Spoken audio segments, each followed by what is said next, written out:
Ashford in once again. Root's coming down the pitch. He's going over mid-on. Has he cleared it? Yes, he has! Joe Root, double 100. An absolute beauty.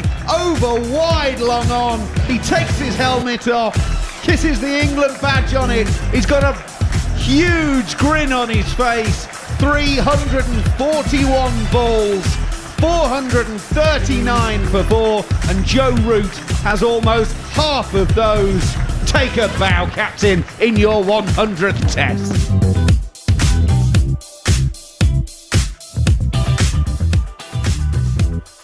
Well, we're into session 6 of this first test match, and England have absolutely dominated at every single stage. Very, very rarely can you say after 5 sessions of a test match that one team has dominated completely. If there was a moment where India felt like they were in control of the test match, and you can't really say that after just 2 wickets, but remember, England was 63 for none and then 63 for 2. At 63 for 2, India felt like they were back in the game, certainly in that first session. Those 2 wickets fell just before lunch on the first day, and that feels like a very, very long time ago. Not many batsmen in the history of the game have walked out to bat for their 6th consecutive session, but that's what Joe Root is doing now. He's walking out to the middle in the company of Ollie Pope. And now, Gareth Batty, we are talking about the possibility of that declaration. You said, I asked you about 2 hours ago whether England might have a bowl, fancy having a bowl this evening, and that will become the subject of more conversation in this final session. Will it, I wonder, have been part of the conversation in the England change room or amongst the Brains Trust during that tea break? I think possibly the Brains Trust, i.e. Joe Root, because he is bossing the game. He's, I use the expression Rolls Royce. He is the best of the best right now. His form hasn't been better. His skill hasn't been better. His hold on the game hasn't been better. So he has earned the right to maybe push the game. But for everybody else, it's not going to be that easy.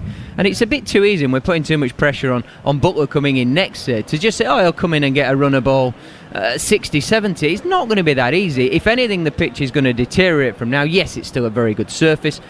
But we always say, first innings is the crucial thing in the subcontinent, particularly in India. Let's not get too ahead of ourselves. Let's get to a position where we're happy, and then we might have a swipe to try and accelerate the scoring for maybe 30 minutes to maybe have a little go at them. But let's get where we want to be first, because as soon as you start thinking too far ahead, all you need to do is stick 2-3 on it, and you lose that momentum that you've sort of got yourself into a position where you may be allowed to make a decision in a real positive manner. You've got to keep pushing forward into that position of absolute security and foothold in the game. England scored 67 runs in the first session yesterday, and then 73 in the second session, and then 123 in the third session yesterday. We're into the third session on day 2 now, and we can assume, I suppose, that once again there'll be more runs scored in the final session of day 2 as there were on day 1.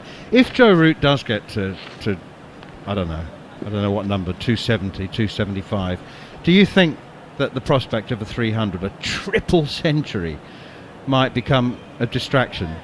Do you think he might just be tempted to think, well, let me just go for it? No, I don't think he's. I don't think he thinks from a captaincy or how he's leading the team on those personal milestones. They're very nice when they come along, but I don't think he's putting himself above the team in any way, shape or form. Even for a 300? No. Jasprit Bumrah is going to continue after the tea break, and the first over is a little in-ducker, and it's pushed away defensively by Joe Root. Absolutely solid, pushing up towards mid-on. Hello, Jared Kimber. Do you have some nice cup of tea? I don't drink tea, you know that. But that's you're obviously a captain a lot. Did you ever have to put yourself, ahead of the team in that sort of situation? Because you would have been closing in on so many triple centuries that you just had to declare before. I were looking for not outs, a little 10 not out. Yeah, we'll declare it's the best time. Get the average up.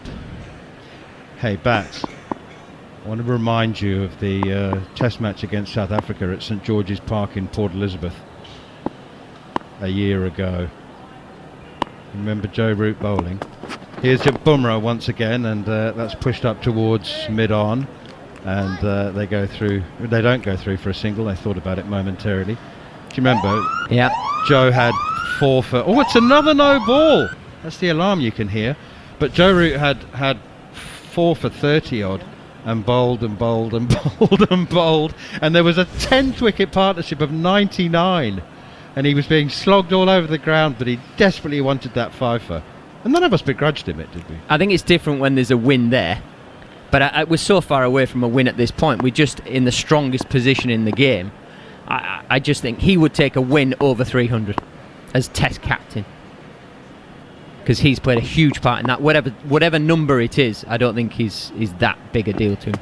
Here is Bumrah once again, and that one is chopped away in front of square on the offside rather than behind. There's a deep backward point. Nadeem Shahid has run around, or beg your pardon, Shahbaz Nadeem has run around from deep backward point to deep cover point to do the fielding. They've gone through for 2.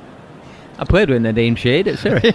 I thought Shahbaz Nadeem, beg your pardon. Joe Root up to 211.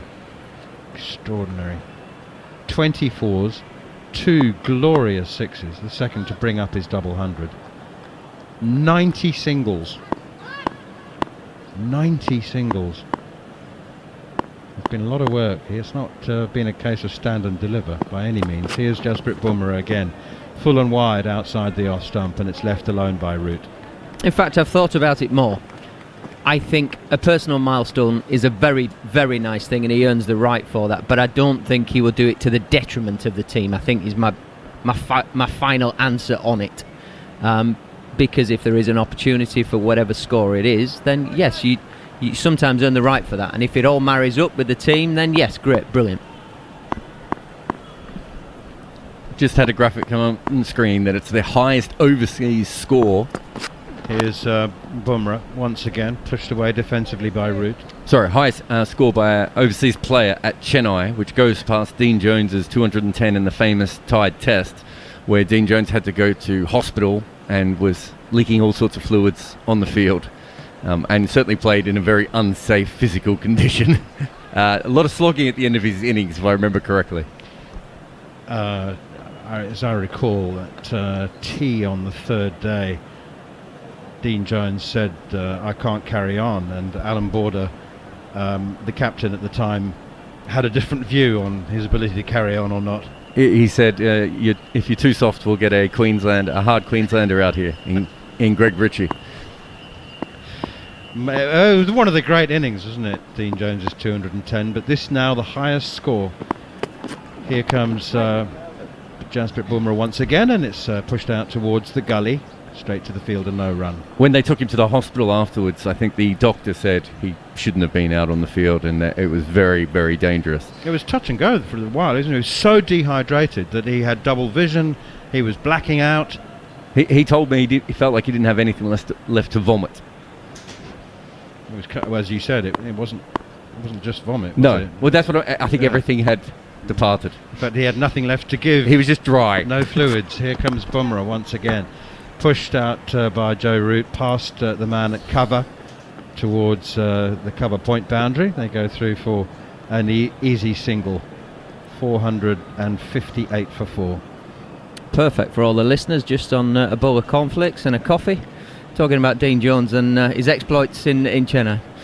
But just quickly, what was happening in 2 or 3 balls into that over, Bumrah had actually given the ball to the umpire and said, I think this is going out of shape. He's not given up the ghost, he's not given up that one search for wickets. Quite often when you feel like the batters are on top, bowlers, it's kind of like chuck it to the umpire. Can I get lucky? The balls in the spare bag might just be a little bit better. You might just get it to offer something laterally. So Bumrah's definitely thinking, look, can we still take some wickets to slow that scoring rate down, to slow this process and the advances that England are making.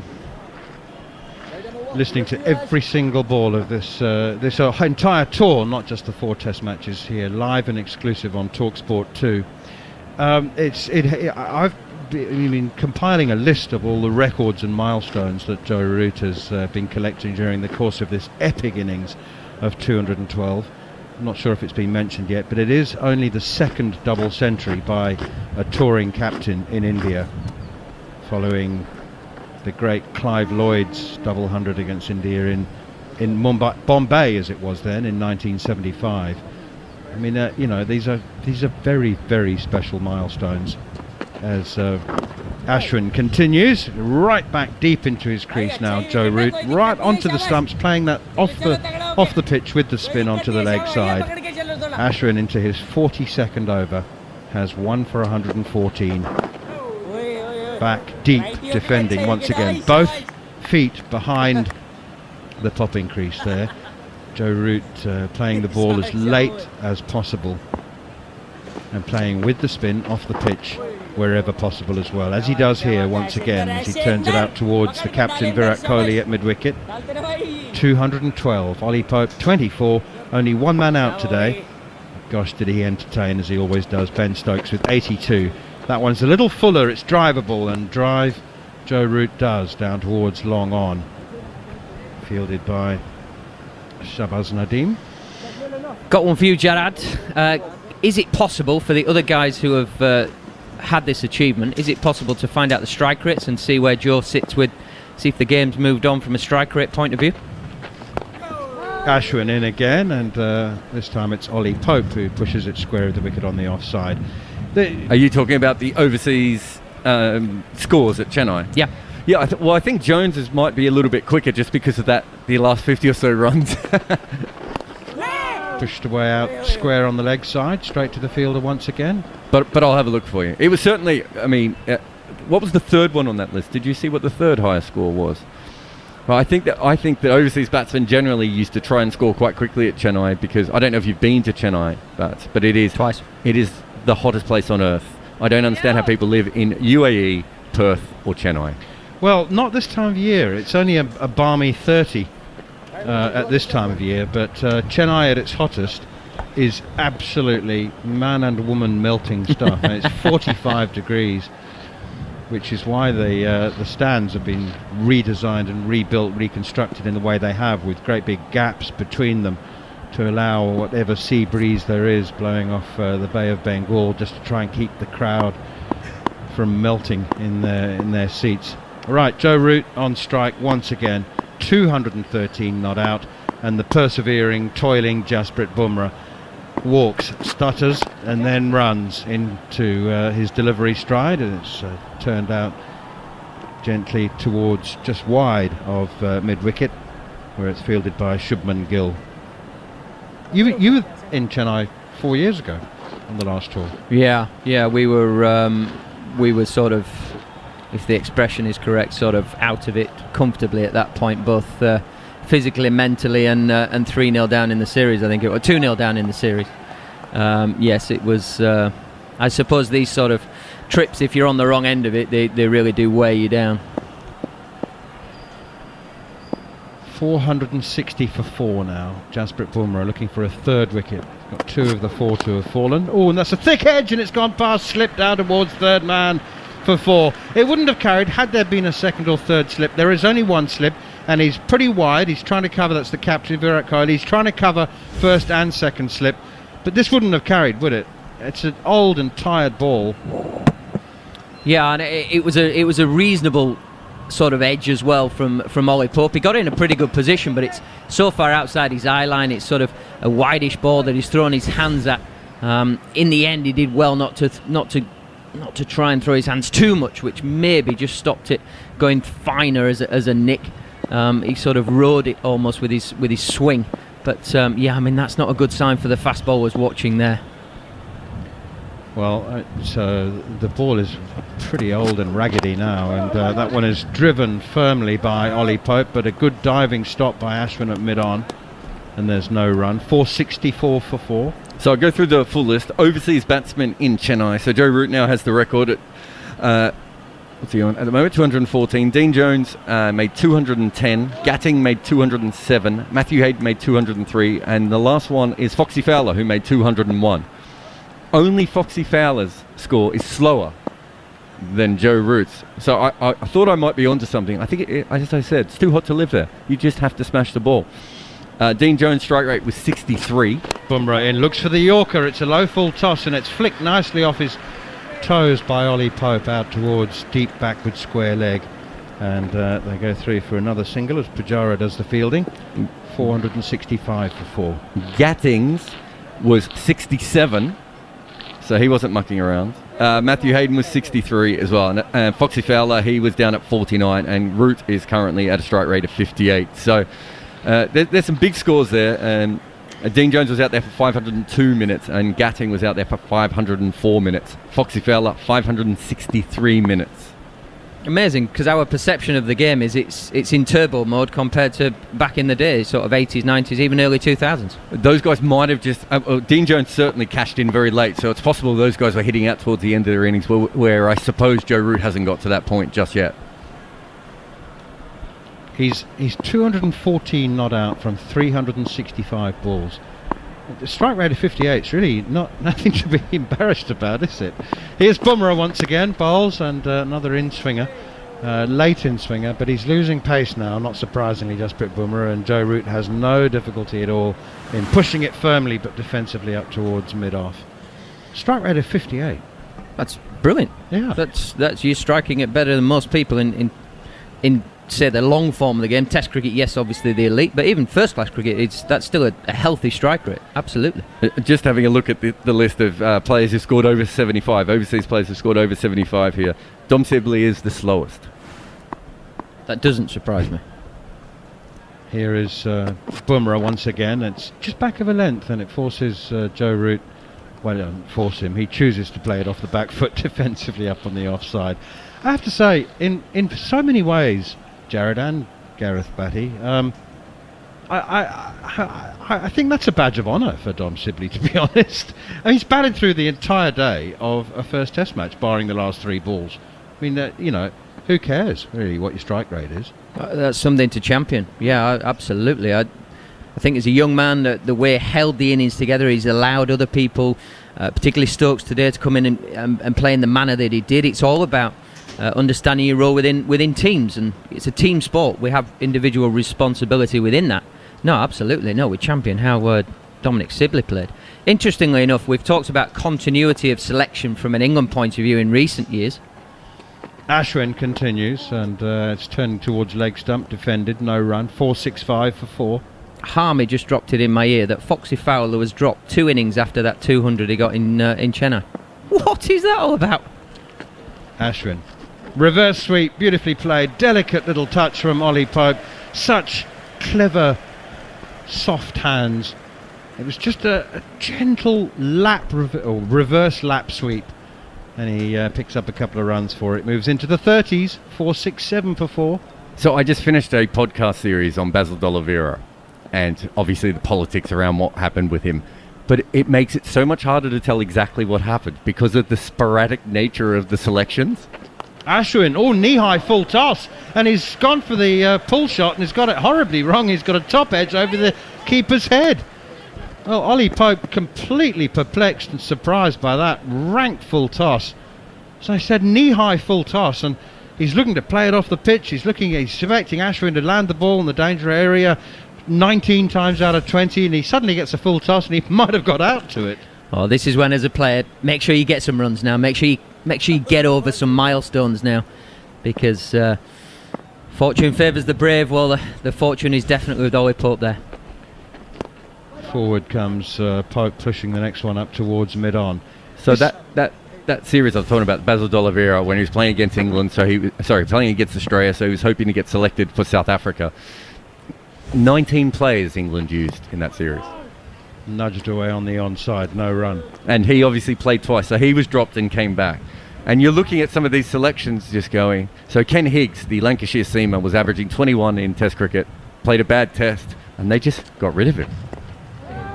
Nudged away behind square on the onside and gone straight to the fielder, and there's no run. In those days, it really was a great deal as much to do with how well you got on with the captain. Wasn't it? As much as how many runs and wickets he took. In that series, so Basil D'Oliveira played the first test as a bowling all-rounder, despite the fact that no one thought he was really a frontline bowler. I think he played the last test as a batsman. and then he went to South Africa as an all-rounder again straight afterwards. I mean, it was just chaos, the way, especially English selections, because county cricket had such a huge impact on whether you got picked. So your last test, you might have made 100, but you failed your next 3 county innings, and they're just like, wow, he's finished now. Listening to every ball live and exclusive here on TalkSport 2. England are 469 for 4 with captain Joe Root, 214 not out. And Ollie Pope has moved on to 33 from 85 deliveries. Still plenty of cricket left in today's play. We've still got 29 overs left, and we'll probably get them all in as well. We can play an extra half an hour. You blink at the minute and you're missing partnerships, you're missing off milestones. This partnership already going to 82 between Root and Pope, which seemed only a second ago that Pope came in. And Shahbaz Nadeem continues with his left arm spin. We've often said this about Ollie Pope. Well, he hasn't been playing that long, but he is one of those players that you think, how did he get to 33? He's just so busy working the singles if he's not hitting poor deliveries for 4. This one is nudged down the ground by Joe Root, who ambles. It was more of a walk than a run, but one more will go onto his total and take him up to 215. And England move up to 470 for the loss of 4 wickets. And I must say that India they've been a bit scruffy and a bit bedraggled, almost from the start, really, as Nadeem is in once again. That's wide outside the off stump, and Pope steps back and cuts it to the sweeper on the point boundary. But they're now not just looking ragged with their ground fielding and their outfielding. They're looking tired. They're looking physically very, very weary, and that's not surprising. Into their 6th session in the field. 6 sessions in the field. And another quick single. Joe Root's physical stamina, his physical fitness is as admirable now as is his stroke play and his shot selection and his clarity of thought. I mean, the fact that he's still able to run a quick single, staggering. Yeah, his intent, his physicality there. You heard the scream on stump, Mike. That was fantastic. Shahbaz once again much straighter, pushed away by Ollie Pope into the covers, and there's no run. In comparison, around the bat now, India. It was only sort of an hour ago we could hear the murmurs, the chirps around the bat. That's all gone. Shahbaz once again, and that one also driven into the covers, fielded by captain Virat Kohli. Bats, we actually have found a game where you declared for Surrey with the bat on 110 not out, so you were happy enough to get yourself that 100. It's very selfish. You were batting with Ben Foakes. How many did Ben Foakes get? He got 141.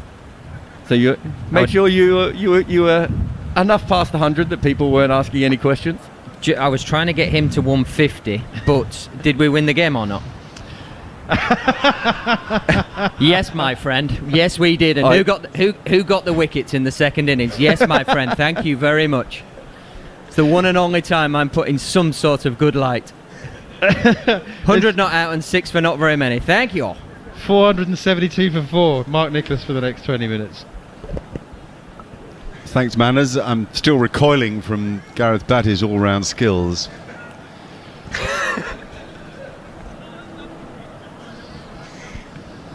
I'll leave you to ponder that. 472 for 4. That's a score, isn't it, when you win the toss, choose to bat in your 100th test match and go on to make a double yourself. It's a remarkable achievement at a remarkable time at the start of a fascinating series. Here's Ashwin, still bowling from very close to the stumps and with a very high arm, overspin mainly, not much off spin. So not the side spin. That, you know, there's 2 different ways of bowling spin, and on that occasion Root was able to go back and work the single on the leg side as the ball was just, well, what we would call on a good length, but of course he's so deep in the crease on the back foot that he works it away as if it was short. That's close to LBW, and maybe LBW. Yep, it sure is. That's a lovely bit of bowling. Exactly the ball I'm talking about, really. The over spinner that hurries on. And England are not to review it, I wouldn't think. He looked in front of all three, did Ollie Pope. And a good experience for him comes to an end as he trudges off the field, disconsolate, having missed a straight ball. It really is as simple as that. Yeah, Ollie Pope looked up at his captain at the other end as it struck him on the back leg, just trying to knock the ball into mid-wicket, and the ball straightened on him, hurried on, hit him bang in front of all three. The captain unfortunately gave him that knowing shake of the head. Sorry, pal, we're not going to waste a review on this one. That's as out as they come. Again, a nice partnership. Well, what's he done there? He's clearly looking to hit leg side rather than straight back where it came from. But has Ashwin done him with that over spinner? A little bit. He's trying to get the ball to go in that sort of spiral that travels a little bit further rather than dropping out of the air. So it skips on a little bit more. And I suppose, your perfect world, you want the batter to be looking to open himself up just to knock it into that leg side, to hopefully do on the outside edge of the bat, which happened there, and hits Ollie Pope on the sort of back right thigh, smack in front of middle. He got a bit squared up on the back foot, arguably too, didn't he? But we can be too picky about it. It's as I said, a useful experience for him to be out there when it's not so intense as it will be later in the series. If there's ever a situation where India are looking to bowl England out and it's really spinning, what he learnt today will be useful for his adventures to come. Anyway, it's Jos Buttler, one of the game's great ball strikers, comes with that sort of slightly unassuming walk, almost apologetic walk, a little sort of sway from side to side. He doesn't puff his chest out or preen his feathers. He's a modest man. He takes guard undemonstratively. He'll look around the field, and then if he's on, he'll blast it around the park. It's sort of how it works with Jos Buttler, and if he's not, he'll probably get out quickly. It's incredible, isn't it? You've been around the game for a lot of years, Matt. There wouldn't have been too many players as explosive and as destructive in the game without having some kind of physicality with. It's exactly my point. Absolutely. Yeah, exactly right. It is an interesting point. He's understated, isn't he, for one who can do such damage so quickly. Yeah. Was Gilchrist a bit like that too? I mean, you look at McCullum and Afridi, they had swagger, didn't they? Yeah, Gilchrist didn't. Viv, the master really of imposing himself before he'd faced a ball. Chris Cairns was another Hayden, one. Matthew, there's a few of them, but I know what you mean about Gilly. Right, Ashwin lobs one up, and it's an inside edge that doesn't quite carry to short mid-wicket, so Buttler did look to drive at the temptation. It was offered to him, flighted and full, and a formidable stroke player chose to go half-heartedly and just about gets away with this. There isn't more than a yard in it as the man at short mid-wicket throws himself forward. I think it's Shubman Gill, and isn't able to grasp it before it hits the ground. So a single to Buttler is off the mark. Just shows brilliant skill there, Ashwin. The previous ball taking the wicket, doing the outside edge. This one up and down, looking to do him through the gate. And again, slower, higher, fuller. And Root able to come forward and defend the pitch, looking redder and drier.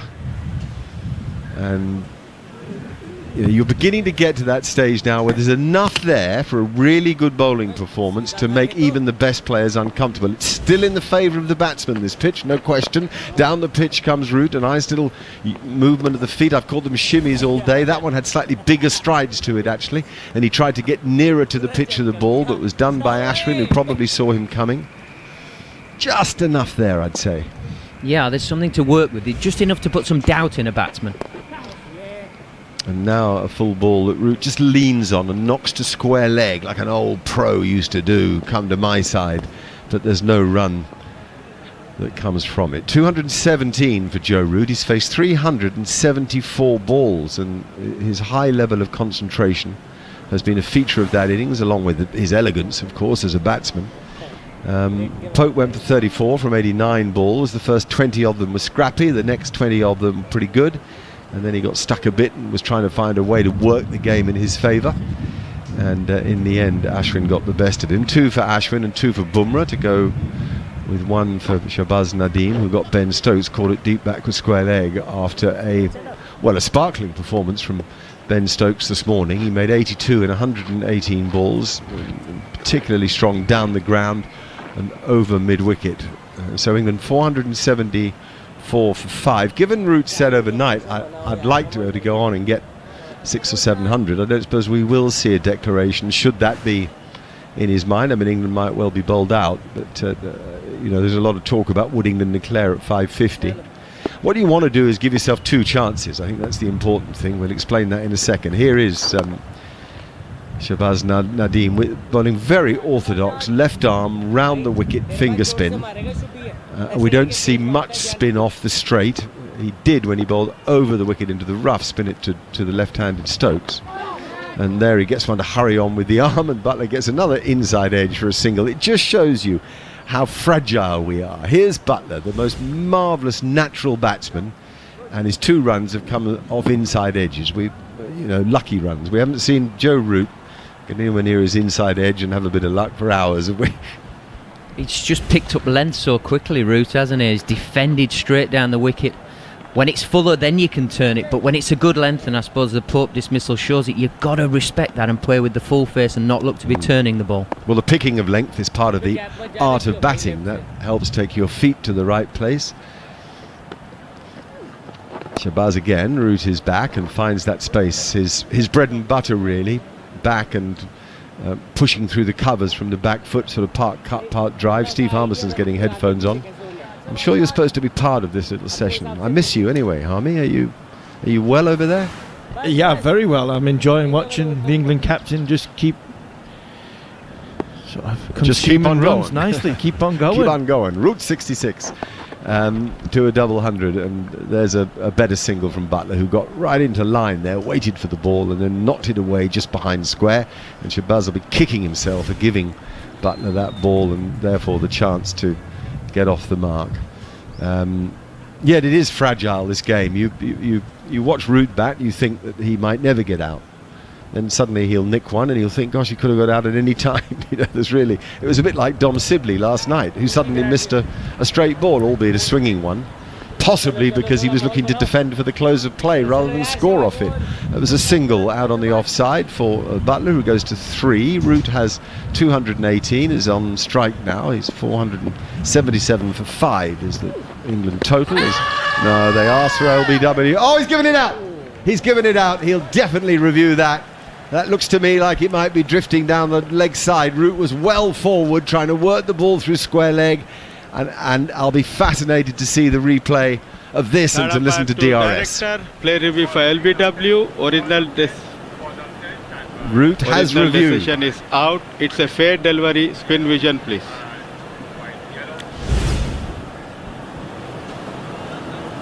Nice and slow.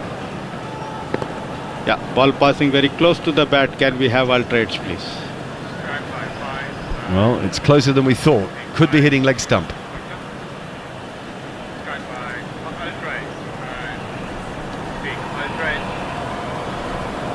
Roll it nice and slow. Roll it forward. Still up to the pads, please. Yeah, flat line when the ball passes the bat. Ball tracking, please. Definite concern there was on Root's face. We're going to the ball tracker now. Pitching in line, impact in line. Wickets hitting. On-field umpire on screen, please. Nitin, stay with the original decision. Yes, so the original decision stands. So umpire Menon has got it dead right, and Joe Root's remarkable innings comes to an end. He's not happy at all, missing a relatively innocuous delivery. But this, of course, won't receive a standing ovation from a crowd, but everybody in their hearts will be applauding an outstanding performance in his 100th Test match. The England captain is finally out for 218. Magnificent innings there by the England captain, 218, and he goes off kicking the ground and he's cursing, and I think he's cursing with himself more than the decision. I think he's cursing himself that he's missed the ball that's relatively straight, what he would call his bread and butter, that he's picked off so many times in this innings. I think Jared said earlier 90 odd singles that he had, and that was another one in the slot for him. That's what's probably disappointed him more than anything. But a wonderful innings by a wonderful leader, and who'd have thought 218 in your 100th Test match, Mark. What an unbelievable feat that is. How fragile we are. I come back to the same point. he appeared to be infallible, indestructible, whatever you want to call it, and then he just missed a straight ball. The ball didn't do a great deal. It did, because of the angles involved with bowling left arm spin, it did just have to hold its line, didn't it? A fraction, and that's why it was hitting leg stump. Had it gone on its original line, it would have missed leg stump, so credit to the bowler for that. He's toiled away. He was surprised to play in this Test match. I'm talking about Shahbaz Nadeem here. Akshar Patel was the first choice. Then when he was injured, everybody thought Kuldeep Yadav would play. Wrong. They went for the left arm spin of Shahbaz Nadeem to get the ball spinning away from the right-hander, and he's got the England captain finally as Jos Buttler leans forward and blocks a ball from R. Ashwin. Dominic Bess is the new batsman who's at the non-striker's end. Bess played very well on occasion in Sri Lanka. He's a doughty fighter with bat in hand. And Buttler again. It'll be interesting to see as he plays forward to defend how long it'll take him to look to attack, because of course if the chance is there he can pump it out of the ground pretty easily. These aren't big boundaries. But still, we'll be reflecting on Joe Root a lot as this programme goes through to the close, and then to our podcast that starts immediately after play, where we'll interview a player and review the day.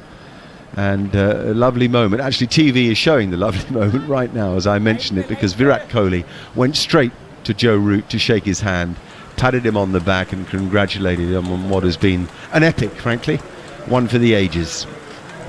And two very similar decisions, similar dismissals, Mark, in Pope and Root. Two balls, obviously straight because they were LBW hitting the stumps, but both players looking to try and work the ball off the straight for a single.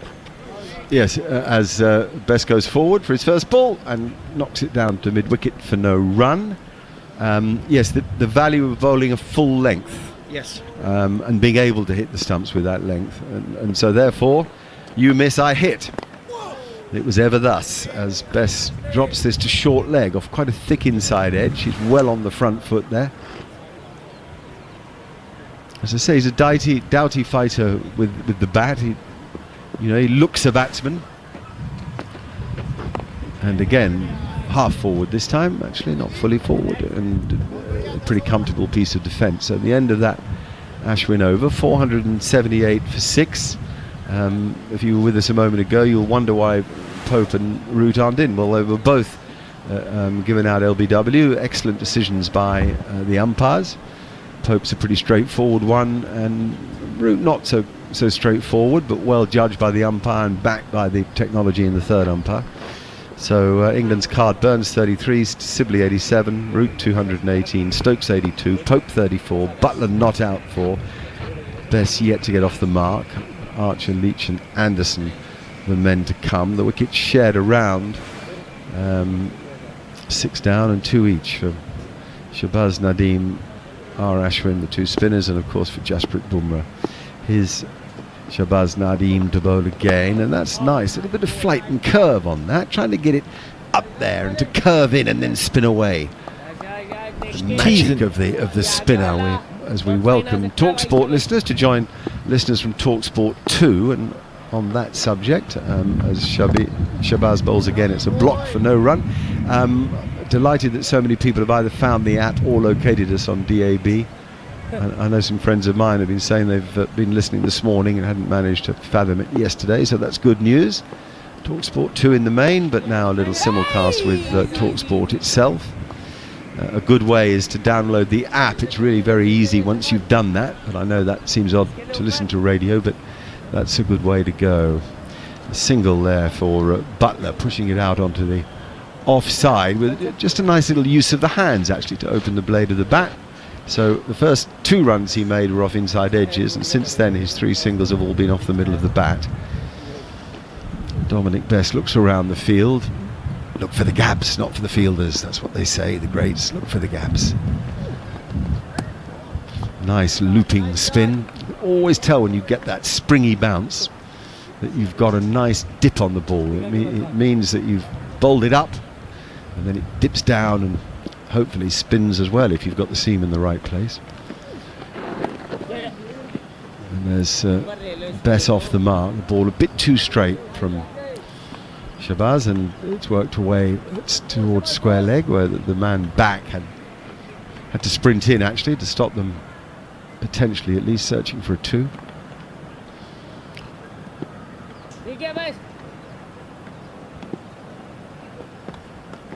All is quiet. Oh, in Chennai, as that ball goes through inside edge, I think, of Butler. It was the bounce, extra bounce, that did for Butler there. And that's the beauty of getting that loop on the ball. You get that extra bounce, which is tremendous. End of that over. 481 for 6. Akash Chopra is waiting to join us again. And we're just seeing enough, Akash, I think, to encourage bowlers, although it's still a surface in favour of batsmen. Would you agree? Yes, right now it is still in favour of the batsmen, say 65-35. But as the game progresses, that percentage is going to change quite radically, is what I feel. Right now, of course, spinners are finding a bit more purchase as compared to what they were getting yesterday. And as the game progresses, a bit more for the spinners. I'm slightly perturbed about the seam actually getting a little... it's coming off that new SG test ball. They've made some changes, they've made it more pronounced. But it seems to be coming off a little too soon for everyone's liking, and that might just have an impact with regards to how much purchase you get off the surface. In Akash, just Hang on, we're just going between balls if we can. There's a mistake, a misfield of his own bowling by Ashwin, and England were going to easily steal a single and then decided not to. I think simply on the basis of don't run on a misfield, which is an old adage in the game. Harmy, I know you want to come in with Akash, but there was, I think that was wise of Butler actually not to try to steal a single when you've already got 481 on the board, particularly as England want to make sure of pushing past 500, and Butler goes back there and knocks it down firmly off the back foot to the short leg fielder, really sort of punched it down to ensure that it didn't pop up in the air, I suppose. That's the obvious difference, as Ashwin bowls a little curver, a ball that just swung out an iota and then overspun and bounced, and Butler again played it off the back foot. Another who's been watching and learning from Joe Root. He waits again, in comes the ever consistent Ashwin and spins that ball nicely, and it's excellently stopped by Cheteshwar Pujara, who's fielding it leg slip. He falls to his right side, which is always more difficult inside the line of the keeper. all of a sudden, Mark, there just seems to be something happening, isn't there? We've lost a couple of wickets, there's something happening. Rishi Pant's starting to chirp up behind the stumps. Yeah, well, it happens. That's the ebb and flow of the Test match game, and all of you have to, all Test match players have to deal with that ebb and flow. Sometimes pushing forward in the match, other times just withstanding what the opposition have briefly, and then maybe looking to expand. That's a little Karen ball that's defended on the back foot. In fact, so firmly as it struck in defence that it goes out to long on for a single. 4-8-2 for 6. Akash is still there, and he wanted to speak to him, Steve. Yeah, I was just going to ask Akash there, when we talk about 4-8-2 for 6, what sort of mindset will the England captain be in from a declaration point of view, Akash? Where do you think the score and the number that Joe Root will have in his head for in the numbers that the history tells you what Chennai is going to do for the rest of this Test match?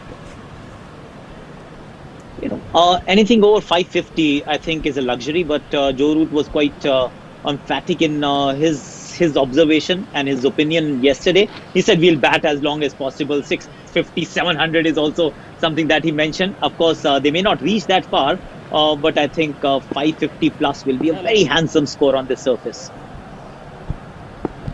Yeah, I think that's a fair summary, actually. Shabazz now bowls a lovely length, and Butler, because he's new to the wicket, chose to defend it. I suspect if he'd been out there for an hour, he might have tried to pump that over mid-off. Yeah, I think that's right. I suppose, Akash, if we're here, just watch this ball I'll watch the ball and talk about it. It's a full ball, and Butler goes down on one knee and plays the gentlest of paddle sweeps and wins himself a couple of runs. I suppose the thing is that this isn't actually flat anymore, is it? It's a nice pitch to bat on, but as you say, it's now moving towards 35% with bowler and 65% with batsman. 35% is a lot for a bowler. Maybe Akash I'm with you on that one, actually. You are there? That's a back foot defence from Butler. Yes, I'm here, of course. Okay, maybe I'll tell you what. And you're absolutely right. 35% on this surface is quite a bit. Yeah, we'll finish that at the end of the over. He bowls the overs so quick. Shabash again, and back again goes Buttler to defend. He has 8. Best has 1. England have 484 for 6. We're linking up with Akash in India, and sometimes we just get a bit of a delayed signal. So sorry if that sounded a bit messy. We'll have more of Akash in just a moment. As again a little sweep stroke. This time hit a bit firmer, flatter, squarer, and a single rather than 2 for Buttler. He's got all the different sweeps. I also think, Mark, that just route dismissal just took the wind out of England's sails a little bit of Buttler, because I think while Joe was there, Buttler could potentially go through the gears a lot quicker while the England captain was there.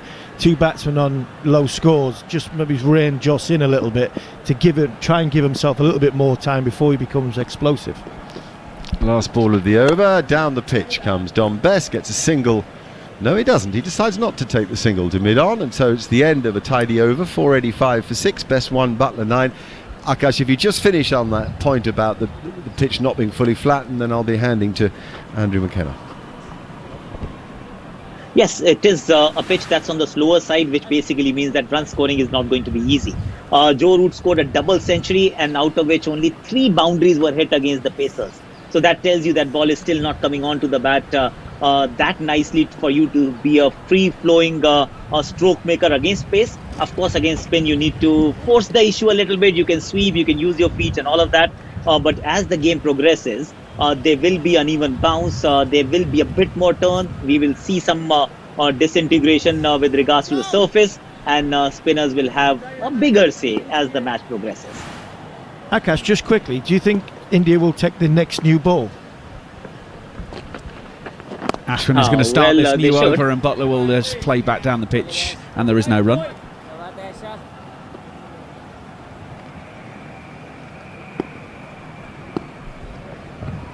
Ashwin will get back into position, and again Buttler plays just quietly in defence, and there's no run. So Akash, do you think they would take the new ball when it becomes available straight away?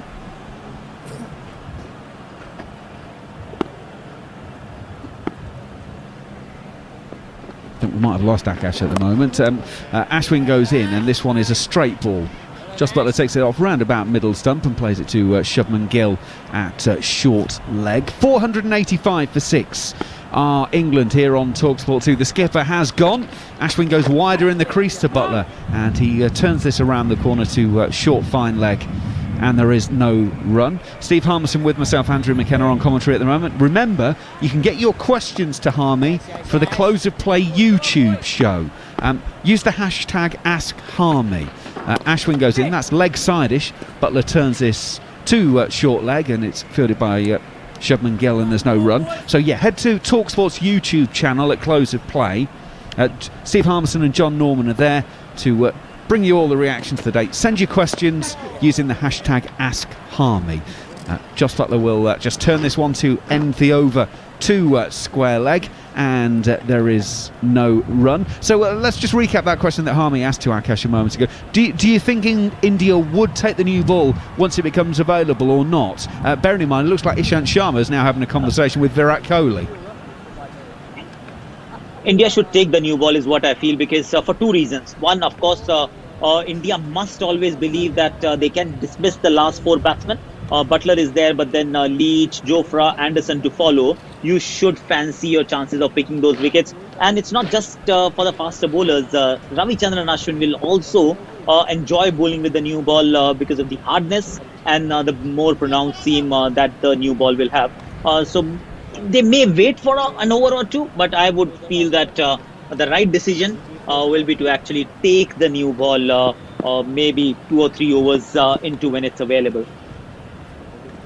Virat Kohli has that to ponder. He's letting Nadeem go for a new over, and Dom Bess is coming forward, pushing to mid-on, and there is no run. And I think the reason why Maka asked that question to Akash is I think the England's captain's decision will be determined by what happens with that next new ball. Nadeem, left arm around the wicket. That is a straightish ball, and Dom Bess is solidly in behind that. If you can't face the prospect of seeing Harmy on screen, then you can of course listen to him here on the radio and on the Following On podcast. it might be a little bit more palatable on an early Saturday morning, if I'm honest. Following on is here at the end of each day's play. Oh, that's a great lead from Dom Bess. Left arm around from Nadeem, and it did just straighten a little bit. Pitched outside of off stump, but not a huge amount. And Dom Bess read that one well. England will. What the next new ball gives you, it gives you an indication of, is it going to swing? Is it going to do anything off the pitch?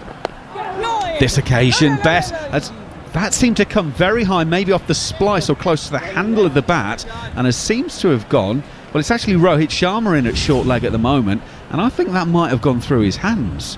Bess has gone hard at that, and it wasn't far away from the man at short leg. They've obviously given Shubman Gill a little bit of a rest, because he's done an awful lot of that over the past, well, pretty much 2 days, and it's now Rohit who is in there. Left arm around the wicket. Bess is just playing quietly out on the leg side once again, and there is no run. 1 ball left of the over. 2 for 151, and at the end of this, after this next ball, Nadeem will have bowled 40 overs on of his own, a Sunday league game on his own, and that's what he's done. He's gone outside of off stump. Dom Bess comes forward and pushes straight back to the bowler, and there is no run. Talksport 2, 485 for 6, 160 overs now have been bowled. Akash, from the Indian spinner's point of view, we've spoken a lot about it, and we posed the question during the tea interval: has Virat Kohli maybe missed any tricks? Is there anything that he could have done with the lineup that he's got? We all know that most people, I think, agree that Kuldeep probably should have played, but with what he's got, is there anything he's missed? I think yes. On a couple of occasions, not an awful lot, but he started with the wrong options. Yesterday, third session, he started with the 2 young spinners. That wasn't right. Well, we're going to have spin both ends, because Ashwin will bowl, and that is short and wide of off stump, and Jos Buttler's just flayed that off the back foot along the carpet all the way to the extra cover boundary, and Jos Buttler moves to double figures. He's got 13 from 29. Glorious shot as England go 489 for 6. Absolutely, Mac. A beautiful timing there by Jos Buttler. Just gone back in the crease. Give himself a little bit more room, a little bit more time for the ball to come to him. Right back on top of his stumps, the depth of the crease, and he timed the ball beautifully, and I just wonder if that there just slides the blue touch paper. Buttler on this occasion is deep in his crease, hitting hard into the covers along the floor, and it's gone for 4. I almost just assumed that there was a sweeper out there with the state of the game, and it was going to be a long single, but it's back-to-back boundaries. Jeez, yeah, like you say, this might be what Jos Buttler needs just to light the touch paper. Beauty of not commentating from the ground, Macca. We can't see what's happening out there in the deep, and it is again. It was a lovely bit of time, and not quite as good as the one before, but still, give himself some room, got back in a crease, and beautiful shot for 4. 3 fielders round the bat for this one as Ashwin goes in. Jos Buttler just plays it back down the pitch quietly, and there is no run. England closing in on 500. They won the toss yesterday morning. Joe Root almost couldn't get the words "we'll have a bat" out of his mouth quick enough, and they've cashed in. Buttler just drops this one at his toes. Joe Root 218 from 377 balls. 87 for Dom Sibley, 82 for Ben Stokes. Buttler turns this on the onside, and there's no run. And it has gone about as perfectly as it could have for Joe Root. As England captain, as England player in his 100th test, they're setting the table. Buttler turns this one just quietly on the onside, and Ashwin has completed his over. He's now bowled 48 of them, 2 for 131. Akash, any concern that Ashwin's already got through 48 overs, and look, this could be quite a long series, and he's getting some mileage into the legs, isn't he, already? Absolutely, and that's after playing 3 test matches in Australia, which is never easy for a finger spinner. He missed the last test match because of an issue with his back. So he was already nursing an injury when this series started, and that actually might just determine the kind of surfaces that India would want to dish out from here onwards. It cannot start as flat, maybe. The third new ball is due, but it's not been taken. Nadeem will continue. Dom Bess is on strike. It's been turned round to short fine leg. Just waiting to see if there is a signal from the umpire as to what that was. That was a leg bye, so it's 494 for 6. There's only been 6 leg byes in the innings in a total of 494, although to be fair, no balls have more than contributed. 15 in the innings so far. And now it's Jos Buttler facing Nadeem. Now this was where it could get interesting. A lot of the Indian players, of course, will know Jos Buttler well from the IPL, and they'll know what his scoring areas are if he is indeed trying to get on with it. Buttler is just defending at this point, back to the bowler, slip in place, leg slip. They are the two catchers along with the wicketkeeper, but then everyone else is slightly wider spread, no one in front, which allows Jos Buttler to come in to the next ball and just push quietly out on the offside. And the new ball that is due, I just wonder if Jos is just waiting for that, because he'll feel as though if a seamer comes on, he'll be a chance to score. And I think if the spin bowler does come on with the new ball, just skid on a little bit and it'll probably suit Jos Buttler. Nadeem is in, and that's Buttler just pushing quietly out into the offside. We'll take a single because it's just to the right hand side of the point fielder, so there's a little bit of space for Buttler to push that into. He will take a single. In the other test matches, by the way, South Africa bowled out for 201 in reply to Pakistan's 272 for 272. Pakistan 40 for 2 in their second innings, so lead by 111. The West Indies are in a run chase now in their match as Nadeem bowls to Bess. He plays that one quietly. West Indies have been set 390 for victory, 77 for 3 after Bangladesh declared their second innings 223 for 8. And of course it's Big Bash final in Australia today as well. The Sydney Sixers are batting first, 147 for 4 after 16 overs in that game. And James Vince has gone past 50, by the way, in that one, in very good time. The end of the over, 162. And 162 overs have been bowled. 495 for 6 are England here on TalkSport 2. Jos Buttler, 18 not out. Dom Bess for a single. Akash has left us for the time being. And Steve Harmison. It was just an interesting point that Akash made before about the surfaces and what potentially could come, and talking about Ashwin and his body and where India go from here. And I'll be intrigued if England, fingers crossed, hopefully England can pull off a fantastic, famous victory in Chennai first test match, what sort of surfaces we'll see for the rest of the series. Bearing in mind, we've got a day-night test match in Ahmedabad, and that day-night test match, that could be crucially decided by the toss. If you get on the wrong side of the toss, the ball doing a bit in the light. So it'll be interesting to see where India go in this test series from a pitch preparation, if England manage to get over the line here. It is going to be Ashwin around the wicket to Jos Buttler, pitching outside of leg. Butler was trying to take a ball from off stump and turn it into the onside, but he's not able to do much with that. He just drops it down at his feet. Ashwin is now bowling his 49th over. Buttler pushing forward to this next delivery out on the offside, and there's no run. It's the 7th time Ashwin has bowled more than 48 overs in an innings. The most he's ever clocked up is 53. That against Australia in Adelaide in 2012. Buttler forward, pushing it into the offside, and there is no run. Most in India for Ashwin was 52.5 overs against England in Kolkata in 2012, so he's closing in on that.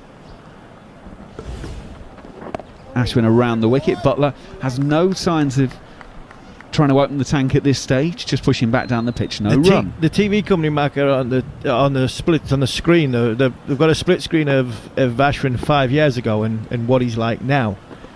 As he bowls around the wicket, Butler's taken on the pad, but he's well outside of leg stump. No run. And there's a huge difference between body position and shape. He's a lot closer to the stumps now than what he was 5 years ago, which from that point of view, 5 years ago he was getting his right hip through and driving through, so he probably got a little bit more spin.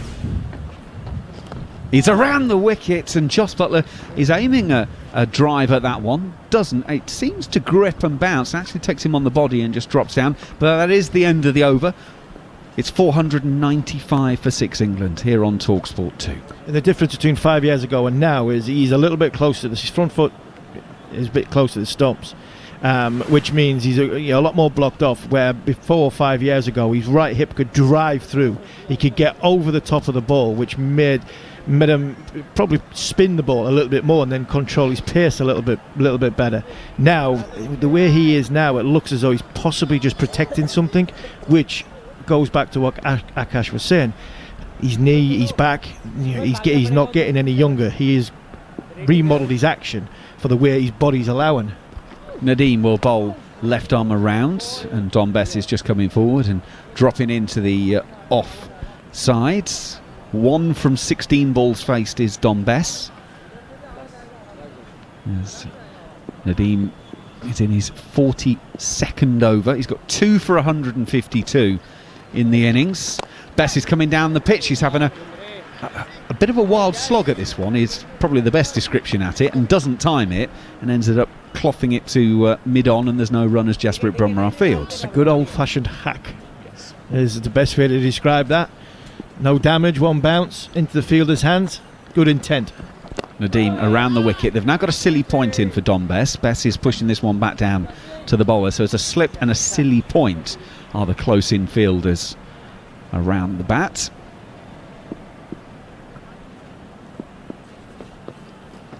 Nadeem goes, that's given some air. Bess has watched that all the way from the hand, realising it's pitching outside of off stump, also realising it's not an arm ball, so therefore he doesn't need to play at that, and he'll leave it through to Rishabh Pant, the wicket keeper. 4 balls of the over gone. Bess again just picks the line, picks the length, and allows this through to the wicket keeper. And it's not bad from England. The game's not going anywhere. It's slowed down a little bit from a run scoring point of view, but I still believe the more time on this wicket England bat, the better they've got a chance of just getting the pitch to deteriorate. Nadeem to finish the over. He's just drifted a little bit onto the pads. Bess is able to turn this into the leg side. He will take a single that takes him to 2. He will keep the strike. It's the end of the over. England 496 for 6 here on TalkSport 2. And England will be happy. They're just, ticking the scoreboard over, still waiting on Jos Buttler to really sort of go through the gears and potentially get England another quick 30, 40, 50 runs that they need to get up to that 550 mark. I still would like England to have a bowl tonight. And I do believe that when India, if they do take the second new ball, the third new ball, then that will determine what sort of plan Joe Root's got. Because if he sees any sort of lateral movement from a swing point of view, then that brings Anderson into play. And then if Ishant Sharma's hitting the pitch or Bumrah's hitting the pitch the way they do, and hitting the pitch hard, and there's a little bit of breaking of the surface, then all of a sudden that brings Archer into play. So you'd want a fresh go with two bites of the new ball, a fresh go tonight, and then tomorrow morning come back with a ball around about 8-9 overs old to then have another burst at the Indian openers to make and hopefully get a few wickets and a foothold into the Indian batting unit. Well, interestingly, I saw a tweet from John Etheridge. In fairness, it was a few minutes ago when Joe Root was still batting, but he said, no way will England declare tonight. They'll look to bat to near lunch tomorrow. Was John's assessment of it, but we'll see. As I say, that might change now that the skipper has gone, and maybe the scoring rate might change a little bit. 496 for 6, and Washington Sundar is going to start his 20th over, when he starts it with a filthy waist-high full toss that Dom Bess, I think, was a little bit surprised about and has actually just prodded it back down the pitch for no run. Harmy's moved out, Goffey's moved in.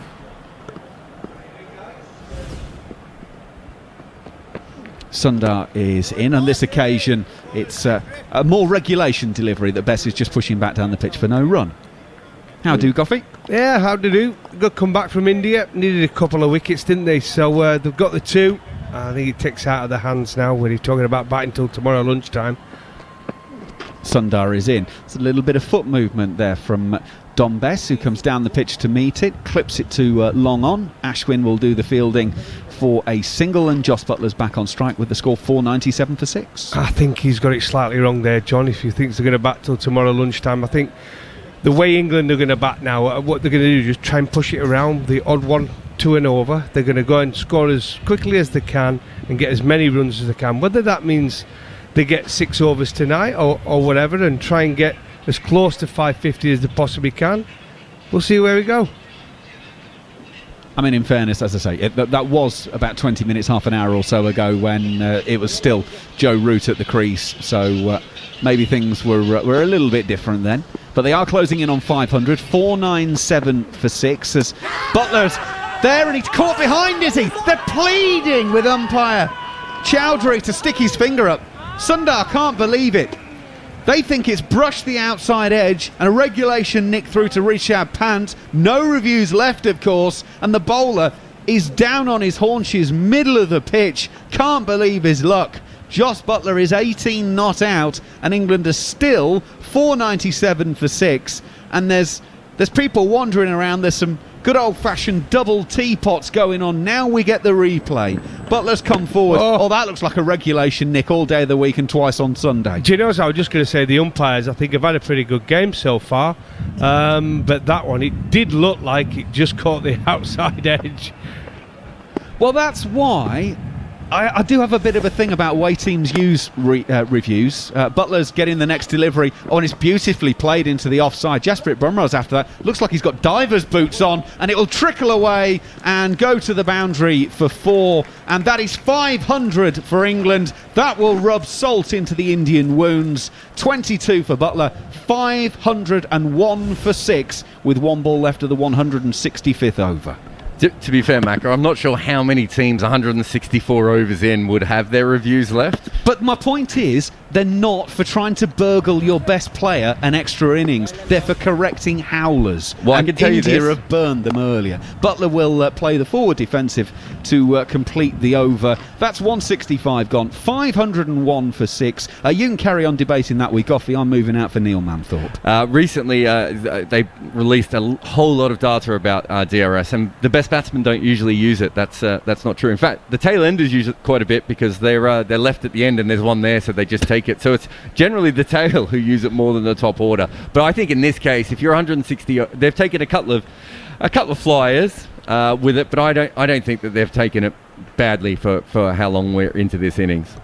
No, I mean the Ollie Pope one. I think if you look at the keeper, when it came off his arm, he actually did say it brushed his arm first. He wasn't convinced at all. And the most natural person you go to as your captain is the wicket keeper. He sees much more than anyone else. And they went to the keeper, and unfortunately, they didn't take any notice of him. They still went for the to have a look at the review, and they lost it. So, but that one, he was a definite outside edge from Butler. So the numbers on it, the best team I think is, if it's England or Australia, at 29% success for their reviews, and the worst team is at 25%. So there isn't a big difference. Most teams are pretty much at the same sort of rate. It's the England team of 2008 to 2013 that had the highest when Matt Pryor was keeper. There are little eras like that where people would get it together. Like for instance, having just watched India be captained by Rahane, there is no doubt that they had a lot more. Rahane just said no to everything, whereas Virat gets emotional, doesn't he? But I'd say that on that England team, was that when the rule was different though? Was if it was hitting, it was out. So do you know what I'm saying? It wasn't the umpire's call. That was under about 2 or 3 different rules, because there also would have been the 80 over rule. But the difference was that they were the first team to come up with that plan of, we're going to talk to the wicketkeeper, we're going to talk to the point or the square leg on height and all those sorts of things. Whereas other teams, I mean, you've seen it, haven't you? Oh yeah, someone runs in from gully and convinces some them. of them are terrible. But I think it definitely helped with England. Yes. Probably the way they did it. They had some organisation, didn't they? I think Matt will be behind the stumps for some of that. Matt Pryor has been working with us, obviously, on TalkSport. But I think with the umpire's call, that makes it a whole different ball game, doesn't it? I mean, as we've seen today with some of the reviews, and it showed the replays. Well, they play with the tennis ball. I mean, I've not seen half the balls bounce as high as some of those.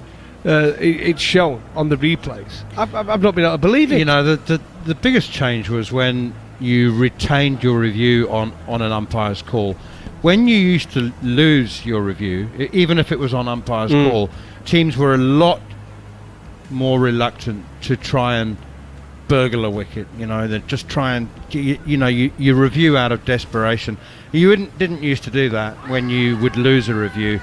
And I still think that, you know, the principle that Macca pointed out there was that the umpire, the decision review system was introduced in order to stop the game from embarrassing itself, to avoid the howler.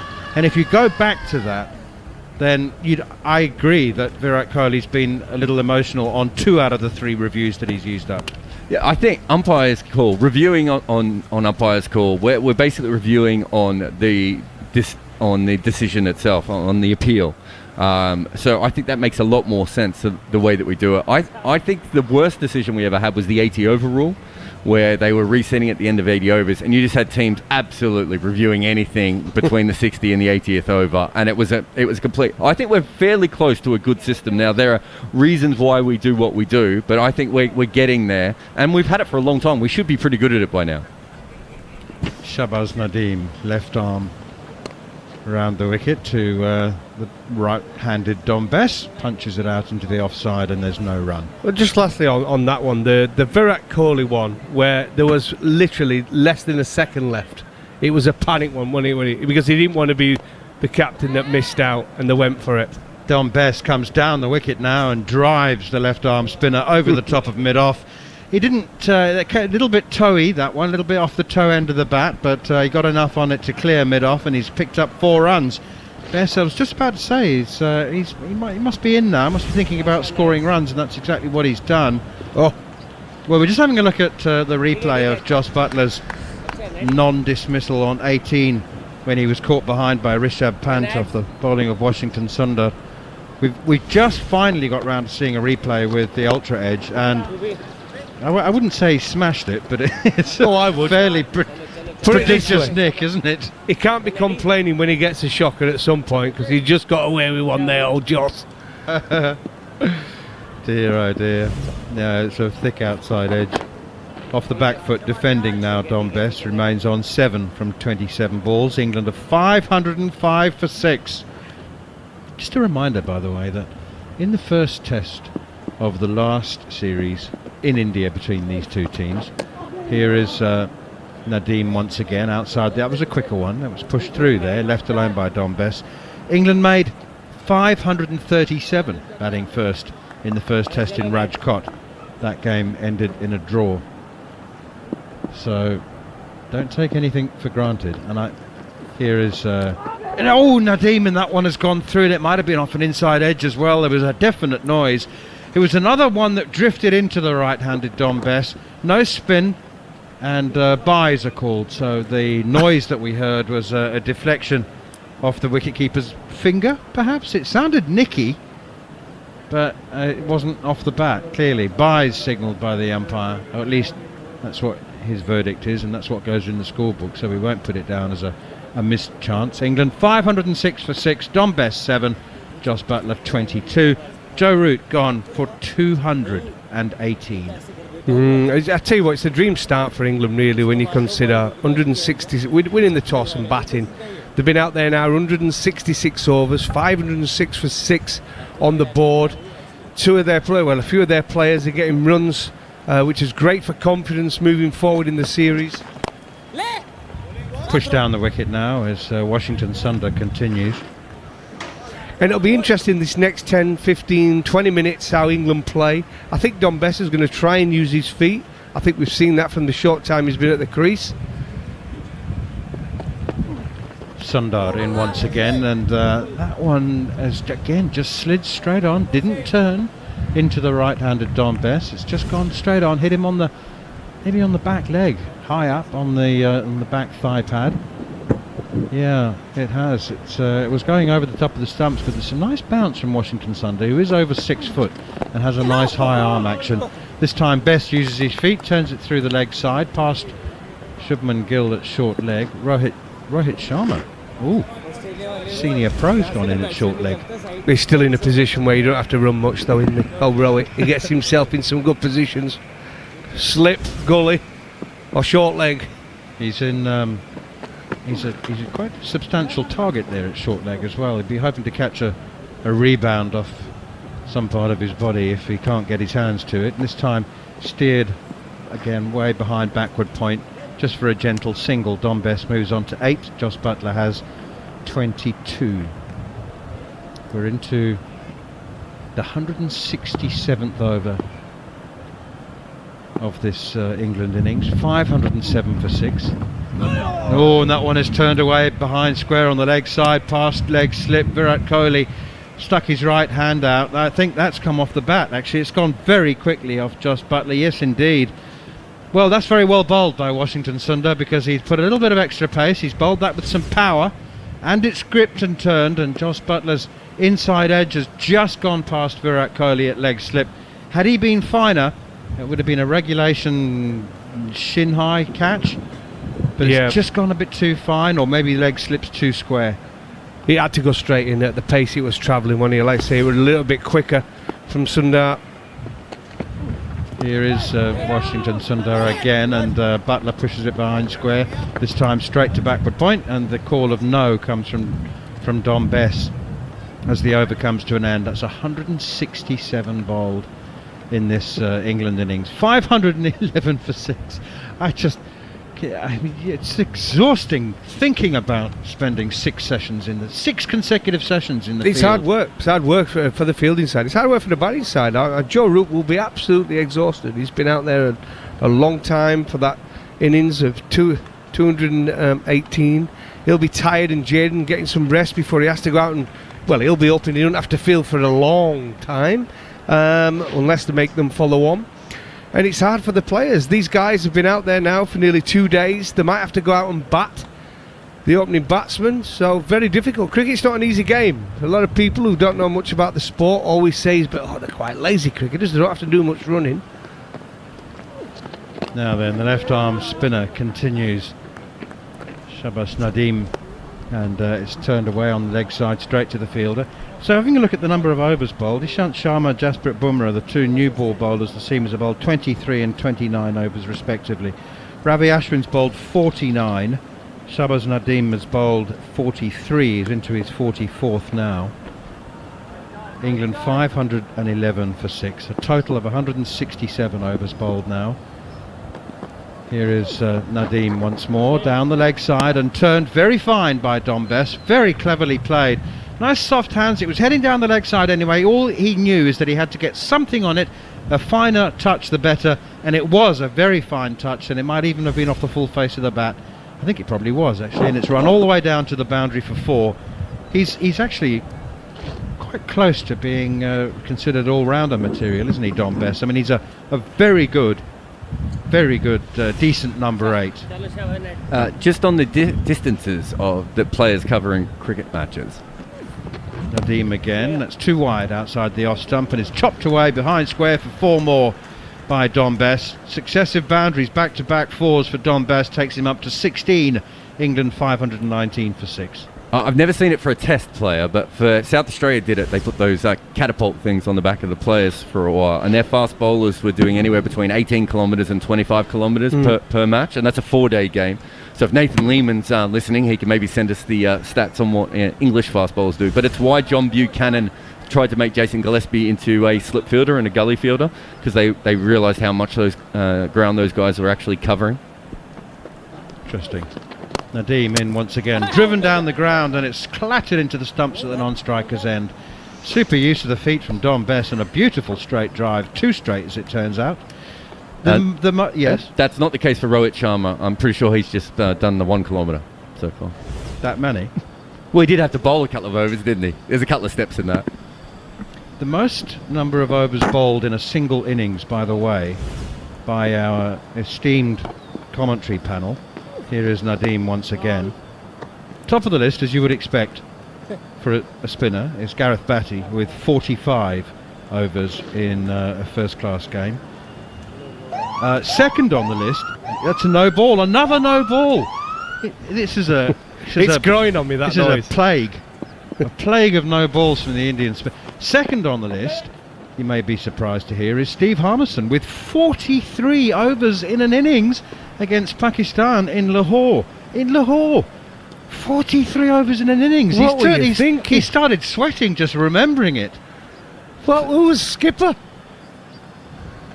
What were you doing, bowling? Dear me. 43 overs in an innings, not a match. And third on the list, Goffey, do you remember yours? It'd be 30 odd. 38.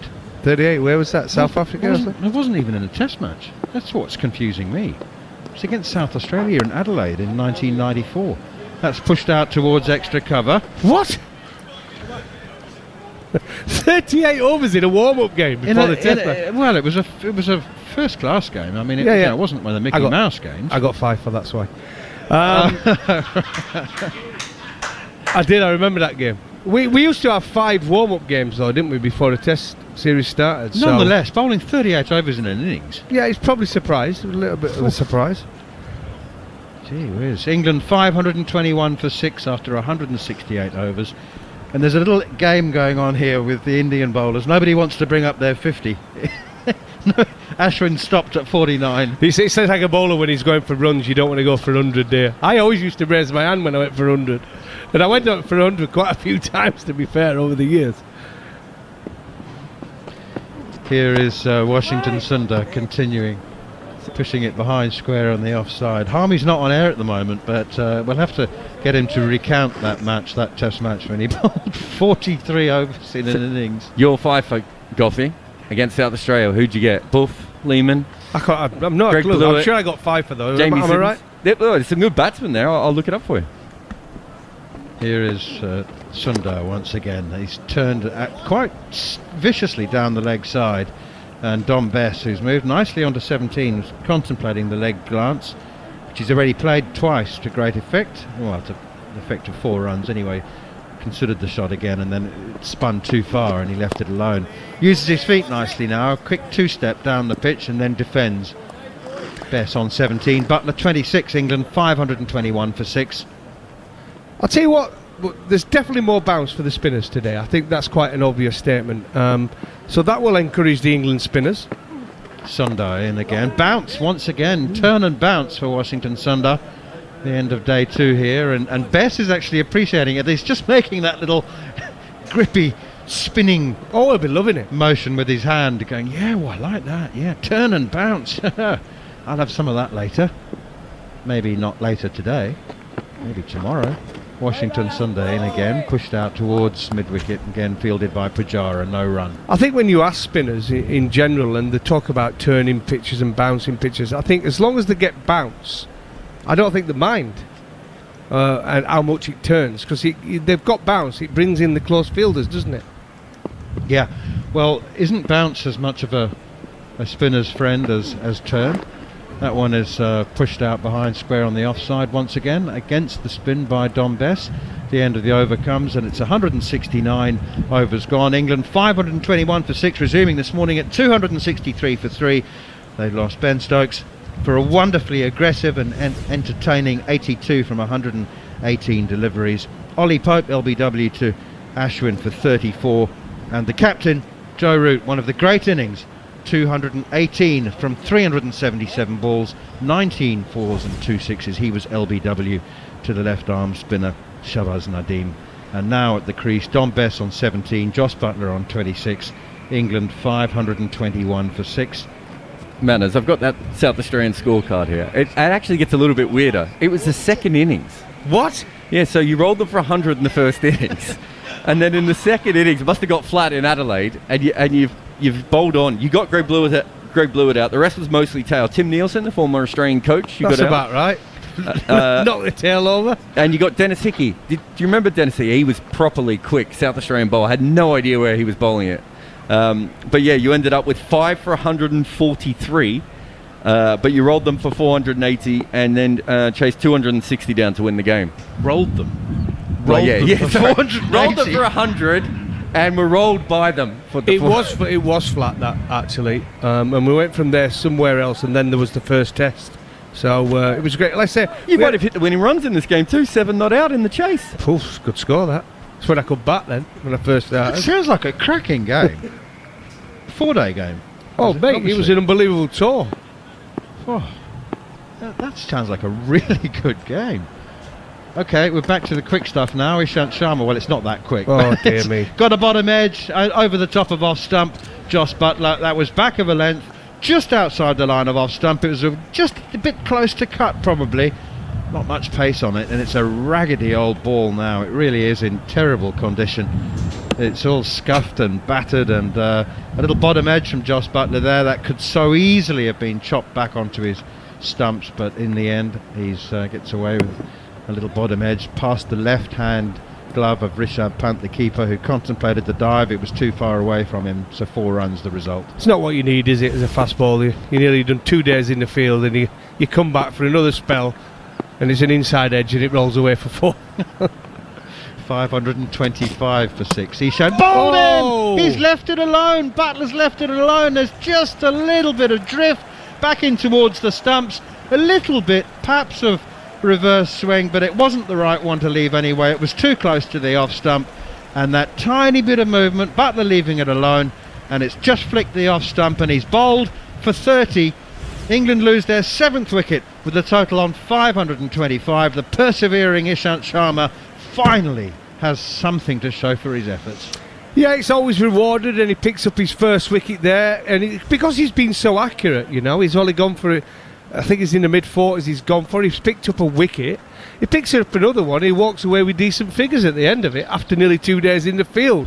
But that last 10 minutes there, Jos Buttler's just looked a little bit on edge, hasn't he? He's given him a few chances. He nicked one he got away with because there were no reviews left. But let's say he's got 30 runs. He'll not be happy because he would have thought he'd have probably gone on and ended up with a not out of there, a 50 not out. But 30 runs, it brings Jofra Archer to the crease, 525 for 7. And from my experience of watching Jofra bat, especially in Indian conditions, he likes to hit the odd boundary. Right, change of batsman, change of commentator as well. For the next 20 minutes, you'll be with Mark Nicholas with England 525 for 7. Yeah, I agree about Archer. I don't suppose he'll die wandering out there. I think what Jos Buttler's frustration is, that he didn't play his strokes. He'll think, well, I was out caught behind, got away with that. I've left a straight ball and got bowled from it. I've made 30 useful runs in 51 balls. I probably could have hit a couple of out the park. Did you think the ball before did him?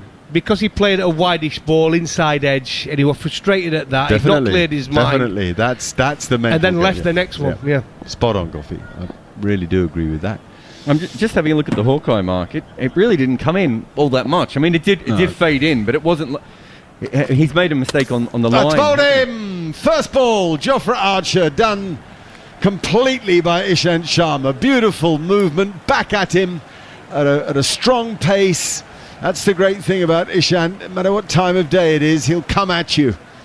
Big-hearted fellow with an excellent delivery. Oh, it just goes to show fast bowling. That's why you need a big heart when you're playing on these flat pitches. He's been accurate most of the game. He's not looked like taking a wicket. All of a sudden, 2 in 2. He's ending up with decent figures. 2 for 46 he's got now. And poor Jofra, not played for a while, not been out in the middle for a while, has he, in a game? Naught. Back with a duck. And England 525 for 8. Here, live on TalkSport 2. Yeah, I'm thinking I'd be declaring any minute. I think now is a horrible time to have to bat against class like Anderson and Archer. I really, if I was Root, with the greatest respect to Jack Leach and James Anderson, they aren't going to change the situation in which, even if they had 20, there's not much difference between 5-4-5 and 5-2-5.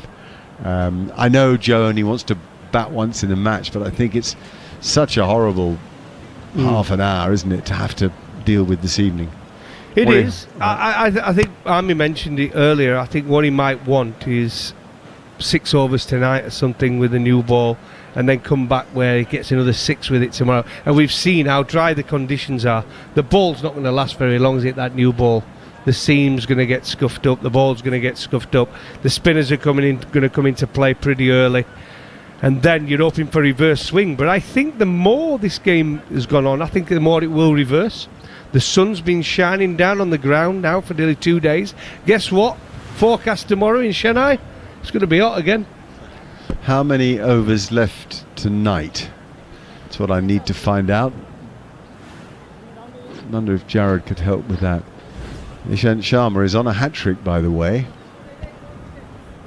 9 overs and 3 balls, or however many balls are left in this over. Yeah, 3 balls. To be fair, you know, Mark, that was a good delivery. Beauty. To get first Beauty. up. Yeah. In your head as a fast bowler, when it's just slightly tailing into the right-hander, you've got to get it right up there, that first delivery. It's especially to a lower order batsman, judging the line, judging the length, and that was an absolute spot-on delivery. Here we go then, hat-trick ball to Jack Leach. Ishant Sharma around the wicket. Oh, he plays it well. Jack Leach gets into line, much as he did at Headingley when he played sidekick to Ben Stokes in one of the great days of Test match cricket that any of us will ever watch. Tucked in behind it and got a single off the face of the bat behind square on the offside. 2 good deliveries doing for Jos Buttler and Jofra Archer, encouraging the England seamers to see the old ball move just a little out there. And oh my goodness me, that was the hat-trick ball. The television camera is just showing us that the hat-trick ball was a no ball, not by much, but it was a no ball, and there's no sympathy from Goffey. The worst thing when he come in there, Ishant Sharma got that nice rhythm to right-handers, a left-hander coming in, totally done him there. Another right-hander, he would have been fancying that, just drifting in onto that off stump, a little bit of reverse, but he's had to come round the wicket to the left-hander, change everything. I would have stayed over the wicket to the left-hander and gone for that same line, looking to pitch on the left-hander's leg stump, going across him. He's got a few ways of getting him out. Got a right-hander now, though. Bess is on strike, and he's just a bit too straight. It hits Bess on the pad. It runs away to where leg gully would field, and there's a single in it. England have moved on. You might just be joining us at a riveting day of Test match cricket. It's had a little bit of everything, wickets and runs, and a masterclass from Joe Root. And England now in an enormously strong position. 528 for 8 is the score. Jared, I mean, how many wickets does that take him on to, Ishant? I'm sure he's on a right. Is he on 299 now? He is, yeah. 299 Test wickets. Yeah. Oh, can you imagine that? He'd have got there with the hat-trick. That would have been good, wouldn't it? Yeah. Pretty impressive. The big exclaiming commentator. 300 for Ishant. Here he comes again. Now a bit more spring in that step, those big strides of his. There's a time early afternoon where, you know, Ishant, who's such a, as I said, a big-hearted guy, just looked a little laboured. Fair time that he hasn't played Test match cricket, and of course once you do get into the Test match arena again, you're quickly reminded when a pitch is flat that there are a lot of hard yards to be done, and much of what you go through in Test match cricket is about the strength of your character as it is about physical strength. And when things go against you, it can drag you down pretty quickly. You never really see him dragged down. He's a cricketer to admire. 299 Test match wickets. I mean, splendid. Been around a long time, you have to say that as well. And he's not bowled in a country that particularly suits his style of bowling, and that's not carried to second slip. Rohit Sharma picks it up on the half volley. That is infuriating. Lovely full length outswinger to the left-handed Leach. Yeah, good bowling from Ishant Sharma. You know, you're bowling to tail enders, you've got to get it right up there, give it a chance. New batsman in, tail enders are in, you've got to slip in place. There's a little bit of movement away from the left-hander or into the right-hand batsman. And Ishant, you know, over the years, he's, like I say, when he first came on the scene, he was quite lively, was he? Very lively, aggressive, and he came out in with a bang. But then he went through a bit of a lull. But the way he's come back into Test cricket, as I said, we talked about this yesterday, his last 20 or 30 Test matches, he's been outstanding for India, and he's led from the front, whichever country he's played in. He's taken wickets, and again today he's kept in the game. He's not gone for many runs, and then he picks up and gets his rewards with 2 wickets. He picks another one, and he's reached a great landmark, 300 Test wickets. He's good in any era, by the way, any era. Goffey, thank you. You've got Steve Harmison and Gareth Batty, Durham and Surrey, though a bit of Worcestershire in there too. Moving into, well, not Goffey's seat, of course, because we're all in our own little Perspex bubble here, but we have our own mic, our own Well, clinical disinfectant wipes, hand sanitizer. You'll be relieved to hear it's alcohol-free. A lot of information on pieces of paper, our own little box of sound, our own microphones, and we are biosecure, at least we hope we are. 5-2-8 for 8, with the wickets being shared around. 2 each for 4 bowlers, nothing yet for Washington Sundar. He did get Jos Buttler caught behind, but it wasn't given out. And there's a little push forward off a full ball by Dom Bess, who I mentioned when he came in that he was a competent batsman, quite well organised, and certainly a natural competitor with bat in hand. He's got 17 now from 47 balls. Sundar again. That's that lovely ball that goes the other way. That really does bounce and hurry, doesn't it, Gareth? It does. It's him using his height. Sundar is a very tall man. Gets over the top of the ball and he just runs on and does the outside edge.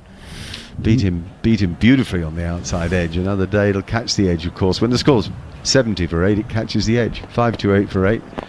It doesn't. Down the pitch comes Bess without quite the elegance in his footwork that we saw from Root throughout that innings. Whenever Root came down the pitch, it looked a thing of beauty. Which isn't to say that Bess looked a mess. He does get a single this time, out to long on, just by driving very comfortably, actually. Just seemed to hit through the line of the ball. I still think this pitch is in favour of batsmen. We talked to Akash Chopra a little earlier, and he thinks it's swayed no more than 65-35.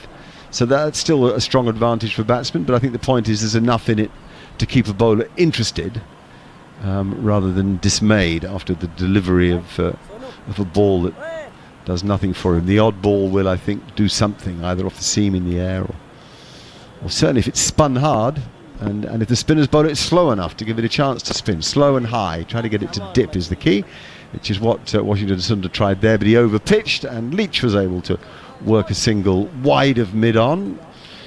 So he's gone to 2. Bess now has 18. England 530 for 8. I mentioned that Days had just about everything, and apart from perhaps a brilliant catch, a mesmerising run out through some great athleticism, but certainly some good bowling, some beautiful batting, a little ebb and flow, mainly in England's favour, you'd say, but at no stage have India dropped their heads, and that's a straighter ball that Bess does work quite firmly to short mid-wicket at the end of the over.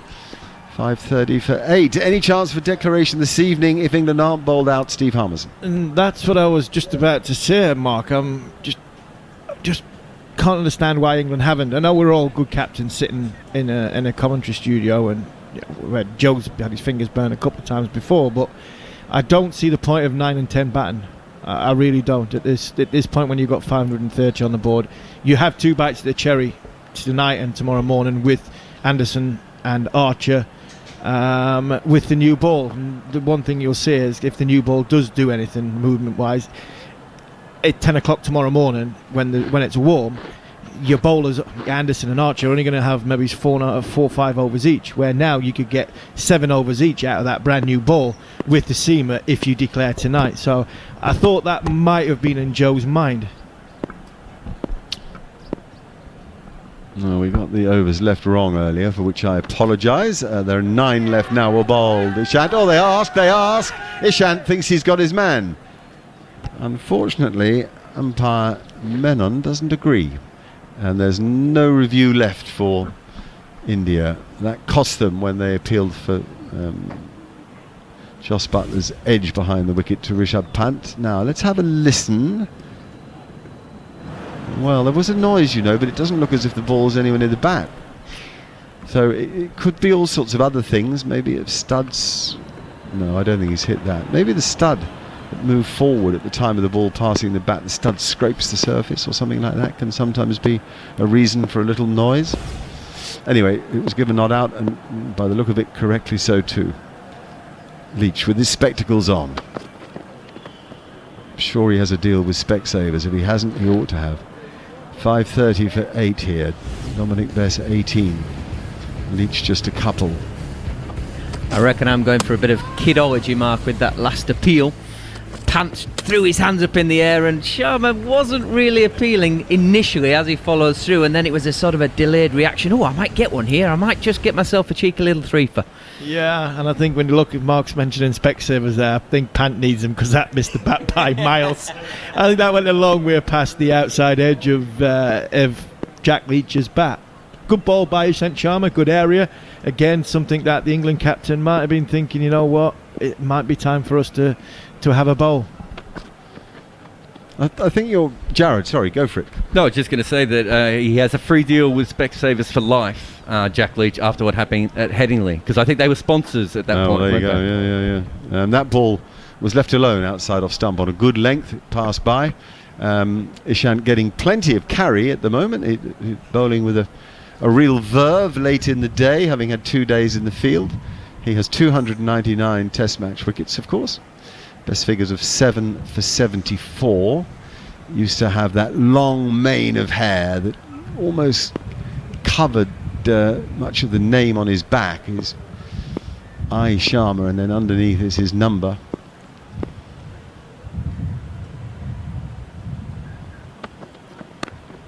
And forward goes Leach to a full ball.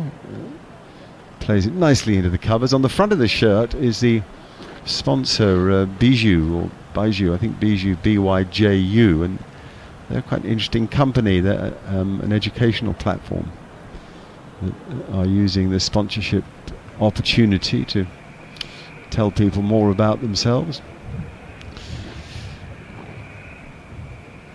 Just after 4 o'clock, so the light goes quickly. I think we will get the remaining overs in tonight because the spinners have bowled so much, of course. 4:10 in India, and a much nicer day in London, by the way, than anybody predicted. Much brighter outside now. Here comes Ishant Sharma and bowls a good ball that Leach is beaten by, playing forward rather hopefully. It was a ball he could have left alone, and sort of knows it and practices doing just that. He looks a studious fellow. Yeah, you're sitting here thinking it's doing a lot more now than what it was doing at, say, 2 o'clock this afternoon Chennai time. But it's Joe Root was batting at 2 o'clock Chennai time, and Jack Leach and Dom Bess are batting now. So that, the way things have evolved and the game's moving at the minute, the game seems to be standing still. And I think if I was in that England dressing room as a senior player, do you tap the captain on the shoulder and say, it's not so much we've got enough now, but actually this is not a bad time to bowl? My view entirely. Here he comes again, last ball of this over for Ishant Sharma. Amazing figures really as Leach goes forward and it runs quickly to the gully, who fields after the first bounce at about shoulder height. Figures of 2 for 48 from 25. Wow, great figures from Ishant Sharma given how hard it's been to get the ball moved. Though, Gareth, interestingly, at 5:30 for 8 on TalkSport 2, the older the ball, the more movement, the more destructed, damaged, distressed the ball looks, the more it's moved. Why? Certainly has. I'm going for, as it's getting more dusky over there, I just think it's cooled down, and the pitch is probably, temperature isn't as high as it is, so it's just maybe claiming a fraction of moisture. There's a few shadows from the big stands. We get it in England when we're playing in September. First thing in the morning and last thing in the sessions of the day are best times to bowl, and in the middle you don't really want to bowl. Is it the same in India? I can't remember. Moisture fully. From humidity? Yes. Aha. Nice, good call. And you think that level of moisture's changed? That's a lovely, lovely off-spinner from Sundar, because he got the overspin on the ball. I know I've said that a lot, but that dip and overspin is absolutely key, so that the ball then really bounces and it beats the outside edge of Dom Bess's bat. Possibly why the ball has bounced as much as it has for Sundar. It could, I mean, we're spitballing, but there's a chance. And that one he comes down the pitch to, knocks it to mid-wicket. Clearly the instruction is just to keep batting what, captains just bat normally. Okay. There's a different normal for everybody, of course. But there's certainly no attempt to force the pace, and he came much too early there, so Sundar dropped it short. And he's very good at bowling that length, just back of a length that gets overspin and hits the splice. Did it very well, and does it very well when he plays one day or T20 cricket, which makes it hard for people to force the pace pace against him. He also bowls very tight to the stumps, wicket to wicket, threatening the stumps and LBW. Push to mid-wicket again from Bess for no run. Yeah, he's not too dissimilar to Ravi Ashwin, and I heard you earlier, it's a younger version of a poor man's Ravi Ashwin. I just wonder if the England captains think it's not runs on this wicket, it's time. The ball is still bouncing quite evenly. It is looking as though it's still in favour of the batting. Now Bess comes down and drives sweetly out to long on and gets a single. He's 19. It's 5:31 for 8. And when you watch from afar, and I don't mean thousands of miles, I just mean from the boundary's edge, but you get a good feel for the tempo in the game and the pace of the game. Sometimes when you play in it, you don't, as Leach goes forward and defends, and there's no run to finish that over. 5:31 for 8. And at the moment, I'd say the game was standing still. Yeah, and I think the only time that England have had a full grip in the game is when Root has been at the crease. We had a lovely opening partnership with Burns and Sibley, but we were still dictated to fractionally by how India bowled. It was only when Root was at the crease we were dictating terms as an English team. Since he's been out, I think terms have been more equal. And specifically in the partnership with Stokes. Yeah. Where England not only dictated but dominated. I was just about to say that the experienced players, the two experienced players, seem to know when to accelerate and when to hold back, when the wicket was as it was, or when the bowler was potentially having a good spell, or a young bowler, one of the younger spinners coming on, then they elevate the scoring rate. So it just shows the experience there is in the game, and that's the way they play. That's why they're the great players they are. Yesterday there were more runs scored with each session. In fact, the final session was hugely profitable for England. Today, this third session, we've seen the least runs, 26 overs for 77, and 4 wickets have fallen. Scoring rate has dropped from 3.5 in the middle session to 2.9 now. 531 for 8. Then we're on TalkSport 2, bringing you exclusive coverage of England's tour of India. We've got Gareth Batty and Steve Harmison with Andrew McKenna now. Thank you, Mark. So the final push for today. England batted 3 balls short of 90 overs yesterday when Dom Sibley was out to make it 263 for 3. 173 overs are on the board now. 5:31 for 8. Dom Bess is going to face Ishant, who goes in and hurls it down once again. Bess just stands there, plays it to mid-wicket, no run, and then just makes the signal to Jack Leach to say just a little bit of movement away there on that delivery. Yeah, I'm interested to see what you think here, Steve, because that particular ball, Ishant Sharma went very, very wide of the crease, suggesting the angle it would be going further and further down the leg side, but it looked to me, it just held its line just to still be going over off stump. Is the ball just offering a little bit more, as Mark said, or am I just going mad? No, I think it's offering a little bit more, but I also think Ishant's wrist position's in a much better place than it has been for a lot of this test match. He's on his way. A wide slip in place. Bess has nothing to do with the short ball that goes over his shoulder and through to Rishabh Pant. No run. The thing with Ishant is when he runs in and he gets tight to the stumps, because he runs in on the angle, we talked about it earlier, and if you take the line between the sort of wicketkeeper off stump and then all the way back to the bowler's mark, Ishant, when he sort of deviates off that line and he gets tight to the stumps, because he gets like that, his front foot almost closes himself off, which then he gets over the top of the perpendicular, which means his wrist goes, it's more of a leg cutter. But when he gets it right, because he likes to bowl it with an in-swing grip, the grip of the ball's in swing as it comes out of his hand, because the seam's going in towards off stump, when he does get it right, if there is any sort of assistance, it just nips away, and I think that's what's happening at the minute.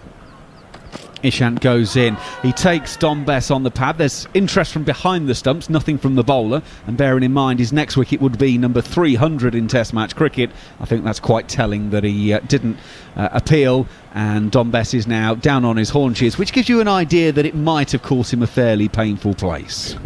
Right on cue, Big Steve. He just got that one just past the perpendicular, and it's running. Probably ran into an area you don't want as a batsman, and particularly Dom Bess right now. No, it's one of them areas where everybody else thinks it's funny and you don't. Well, you say one of those areas. I think it's the area that everyone else thinks is funny. I don't know. I don't know. When you get one in between your sort of pad and your inner thigh pad, or your pad and your pad, it smarts a little bit. But for those who have had children, when you get one in that sort of area where Dom Bess is just getting it, it is not very, very, very pleasant. Just one thought. I could understand why India didn't take the new ball when it was available straight away, because obviously England were well set at that point and it could have disappeared around the park and the game could have got away from them.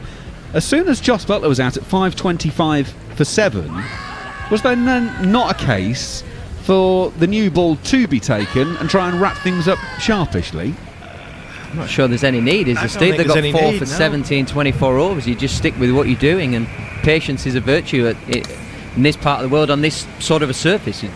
Yeah, game's going nowhere. We just sort of talked about with Mark. It's not going anywhere, and it's while it's not going anywhere, there's no need to force it. Well, it's going to the boundary again is where it's going. It's gone down for 4 leg buys as Ishant gets this one full up to Dom Bess, but it was down the leg side, brushes off of the pad, and Pant's got no chance of cutting that off. But again, there was some shape back in the way he's holding the ball, angling it in, and he just carried on, brushed the pad and goes on its merry way. 5:35 for 8. Only 30 extras in the innings. When you've been out there for that long, you might expect maybe more than that, but 17 of those from overstepping. So actually they've been pretty tidy, India, in terms of the extras, apart from the bowlers. Ishant is in, and he's bowling, it's jagging back, and there are only 2 types of leave, good and bad, and good is when you don't get bowled, and therefore that is a good one from Dom Bess, but not by much. That really jagged back through to the keeper and only just misses off stump. Yeah, he's never been as close to 300 Test match wickets than he was on that ball there, because another coat of varnish or a little bit thicker sticky tape on the stumps and the sponsor's logo, and that was 300 wickets for Ishant Sharma. Another reason, Bats, why you probably wouldn't want to take it. You've got Virat Kohli, Rohit Sharma, and Ajinkya Rahane saying, if you take the new ball, we might bowl these out tonight, and we might have to face a funny little 5-6 over burst with one of the very best bowlers of all time with a brand new ball. So let's come back tomorrow morning, and we'll take Anderson and Archer on in the sunshine. Ishant goes in. That one is a roundabout leg stump. He's appealing for the LBW. It's not going to be given. Might have been doing too much on that occasion. Umpire Menon signals leg by. India have no reviews left. There's a few hands on hips as they wander around and get back into their position. I think it was just doing too much and going down leg side. We now have the luxury of the replay, and Ishant is in, delivers it, and I can see middle stump and off stump as Dom Bess is playing around onto the leg side, and therefore I would have to conclude, gentlemen, that that's probably just sliding down. Yeah, I think it was. I thought naked eye it was sliding down. Another good decision by the umpire. The 2 umpires have had in my opinion, I think both have had very good games. One on debut, one who's on the ICC panel and got a few games under his belt. But inexperienced umpires have had 2 very, very good days in Chennai. Yeah, and let's hope from an England point of view that it becomes a lot harder for them, so the ball does start to do a bit more and explode, and then those borderline decisions, it just showed DRS just clipping. Dom Bess goes and clips it into the leg side, and Rohit Sharma drops a goober. That's an absolute dolly. Washington Sundar's got 0 for 93, is in his 25th over, and Dom Bess has just clipped it straight to mid-wicket, and it's been shelled. It's Rohit Sharma not fancying facing James Anderson for a 1 over with a brand new SG ball. That's what that is.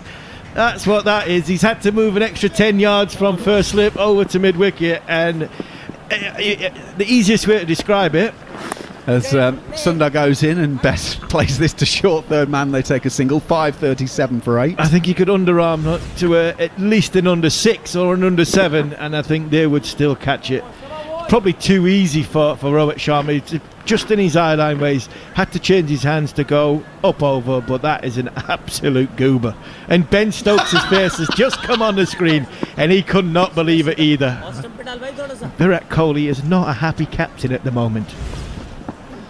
Sundar's going to go around the wicket to Jack Leach with 2 slips and a silly point, and it's very solidly forward from Jack Leach, and there is no run. Like all proud fathers, you speak highly of your children. I'm going for my 4-year-old was catching that. Yeah. My little daughter, she's catching that one at straight mid-wicket.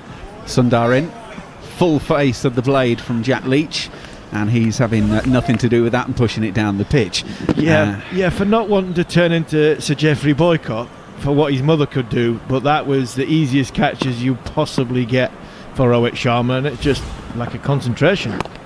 Sundar is in, Leach solidly in behind this and drops it into the offside. It's the effect it has on Washington. Sundar had a smile on his face. Absolutely. But actually, that wicket is, he's only a young man. It's quite a big wicket for him in a really tough innings. Sundar around the pitch. Jack Leach around the wickets. Jack Leach is playing solidly and just pushes out on the offside. And Washington Sundar still has a goose egg in the wickets column. He's 25 overs in, 94 he's gone for, but he should have 1 for. He has 0 for 94. England 537 for 8 here on TalkSport 2. And that's the great point, Bats, because you look at Rohit Sharma straight away. He just started giggling, he started laughing, and the message that not only gives to the young bowler but his teammates as well, as though it wasn't that he's not that bothered. He wasn't that bothered about it. So that would concern me a little bit if I was Virat. Virat stone-faced. He was not happy. Virat Kohli turned into Nasser Hussain for a simple second there, where I thought his hat was going to come off and he was going to kick the dirt. But the young man in Washington Sundar would have been a nice little wicket in the column. It did rather indicate that Rohit Sharma's already thinking about batting, isn't it? He knows that that's going to be the important stuff. Well, Ishant Sharma's going to start a new over. Dom Bess is almost getting in a sort of very adventurous kind of position, as if he's going to play a back foot shot off the front foot and then actually just drops it in to the field in front of him, and there is no run. Yeah, we've got the beauty of seeing the replay on the screen here. Definitely a puff of dust from Sundar's ball as it bounced, and Bess is trying to clip it. He's relatively close to the ball, but it's jumped up higher into the bat, hence why there was that skimmed catch to mid-wicket.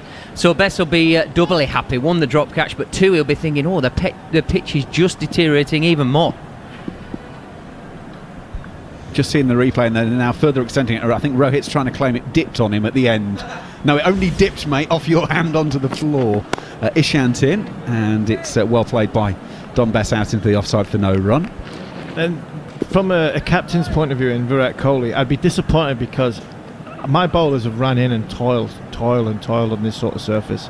And when that happens, you need your fielders to stand up. Mark said earlier, we haven't had a great catch, we haven't had a great run out. But I think the bowlers have constantly ran in. They haven't bowled badly. They haven't bowled great, but they haven't bowled badly. The England have played well, have toiled away, and they've worked hard. They've not given in. They've not waiting for the declaration. I don't see too many people. We're a long way away, but you don't see too many people looking to the England balcony waiting for the declaration. So that there would just disappoint me if I was captain of this team, because my bowlers are giving me everything. And to just not only drop the catch, but then just start giggling and laughing straight after. Ishant is in, Best behind this no run. That would really disappoint me if I was a senior player in that environment. And again, Ishant is got the ball moving off the straight. I just wonder if Jimmy Anderson has had a word with Joe Root and said, instead of me having my pads on, do you not think I should have my bowling boots on? Well, there's 4 overs left in the day at the end of this one. You'd lose 2 for the change of innings, so no point now, you would have thought, but maybe a few overs ago, certainly. Well, that's a beautiful Yorker attempt by Ishant Sharma. Full straight, Dom Bess digs it out. We've been with you for a good few hours. My mind's going back talking about Yorkers as Jasprit Bumrah bowled an absolute beauty to Ben Stokes earlier in the day, that Ben Stokes played just as brilliantly, actually, to keep it out. It's been some good deliveries. I think TV have now started making the same point as Harmony about Rohit Sharma's reaction, because they're now playing very slowly a full replay of Rohit Sharma giggling. So I think the TV commentators might be making a similar kind of point to Harmy. He's still giggling now. I wouldn't necessarily continue doing that, mate. Ishant Sharma goes in. Oh, he's gone for the Yorker again, but it's drifted down leg side, and Dom Bess will help it on its way. Jasprit Bumrah can't get around from long leg, and it's another boundary. Bess goes to 24. Oh, and Virat Kohli. He's never captain happy at the best of times, but he's got a face like thunder at the moment. He's either saying to Bumrah, you're fielding in the wrong place, or he's telling Ishant Sharma, why are you bowling that line? But he is not happy. The ball's gone for another boundary 4. You got the old finger point stroke, full hand point at somebody, as if to say, I've told you once, I don't expect to be telling you twice or 3 times. You can just see that this little partnership is frustrating him. They've had an opportunity and it's gone, and Virat will be thinking, this ain't ideal. Dom Bess has now faced 70 deliveries for his 24. He's getting another ball that's drifting in. Again, they're going full and straight, and there is this shape in from Ishant, but he started that one too straight, and it will drift down the leg side through to the wicketkeeper Pant, and that is the end of the over. 541 for 8. England 4 from that last over. We're in the final part of day 2, and England dominating things. Of course, it is now all about Anderson, Archer, the England spinners. Can they get more out of the surface than the Indian bowlers have? Yeah, I mean, it's been 176 overs of wear and tear. That's just from players up and down the surface, balls bowled into the surface. That's not even taking into consideration the overhead with the sun, the humidity, everything else that goes with playing in Chennai. The deterioration of the surface is not too far away. A couple of sessions, maybe 3. Sundar will continue around the wicket. Jack Leach will just drop it in at his feet. Well, Ishant Sharma's seen enough. He's just decided to toddle off. He's done his bit for the time being. Sundar is still looking for his first wicket in the innings. Around the wicket to Jack Leach. Jack Leach is coming down the pitch. He's launched it back over the bowler's head, and it's gone over mid-off and away for 4. Well, Jack Leach's greatest batting moment might have been where he barely played a shot in anger. That might be one of the best strokes that Jack Leach has played. Down the pitch, takes it on and puts the bowler back over his head for 4. I think after that drop catch in the last over, Jack Leach is banking on Washington Sundar not getting a wicket in this innings, and thinking, right, I'm going to leave me crease and have a go. Where's Leach going for this one? Well, he's going to go deep in his crease and just pushes out on the onside now. Run 5-4-5 for 8. No better feeling as a fellow spinner to run down and pop him straight back over his head. Oh, he'll be absolutely glowing inside. Sundar around the wicket. Jack Leach is playing forward defensive on this occasion for no run. And I think that will be it for the over. He'll say, you're not going to get me out now, pal. I've got bragging rights. Thank you very much. Sundar is 2 away from his own century. 0 for 98 in the 26th over. It's a shorter ball that Leach actually punches really crisply to mid-wicket. It wasn't just this sort of prod at it. It was a proper punch. He's feeling good about himself, Jack Leach. Final ball of this over. Sundar goes in. Bowls a little bit behind the front line there, actually, just to try and vary the length, and Leach will drop it in front of himself, and that will be it for the over. 545 for 8 here on TalkSport 2. 177 overs completed. Some more thoughts from the boys, and I'm going to make way as Neil Manthorpe takes you through to the close. In bats, just a quick point. You've got Leach has faced 21 balls, Bess has faced 71 balls. The partnership's been great, yes, but it also gives the two spinners a good look and an indication of what's happening on the surface. So they're looking down at areas they're potentially bowling in. So when they're at the non-strikers end, they might be just going through visualisation of what sort of areas and little blankets on the wicket they'll be looking at. I can probably go a step further if I had anything to do with it. If I was one of the spin coaches, I'd be saying, right, run right on the side of the pitch. Don't encroach where you're not allowed to be running, but run up and down on the surface. Don't get on the side of the pitch. Get on the wicket still. Run up and down when you're running your singles. All these little bits of traffic which are all allowed, it's all part of the game. You see the keeper walking up and down it. These are all positive things for a spinner when it comes to day 4 and 5.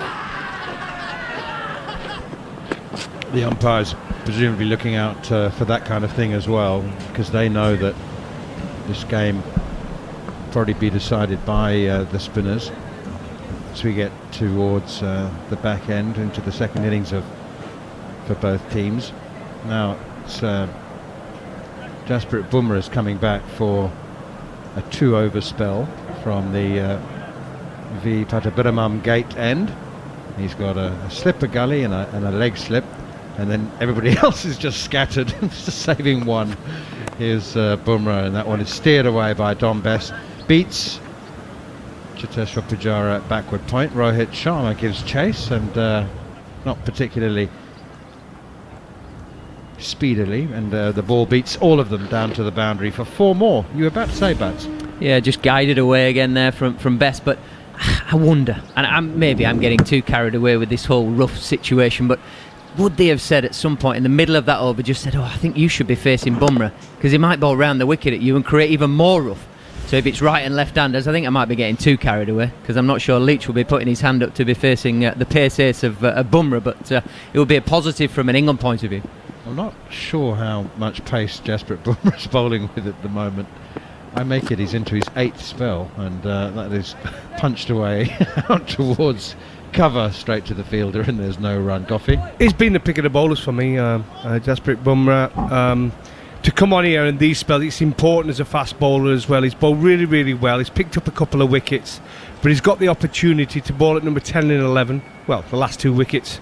If he can clean up here, he walks away with a nice little set of bowling figures on a flat pitch where England have got nearly 550. And Jasprit Bumrah, we've got 3 overs left in the day, and he's going to bowl 2 of them, presumably. That's an in-swinging Yorker length delivery, but more of a half volley and driven by Best to cover. I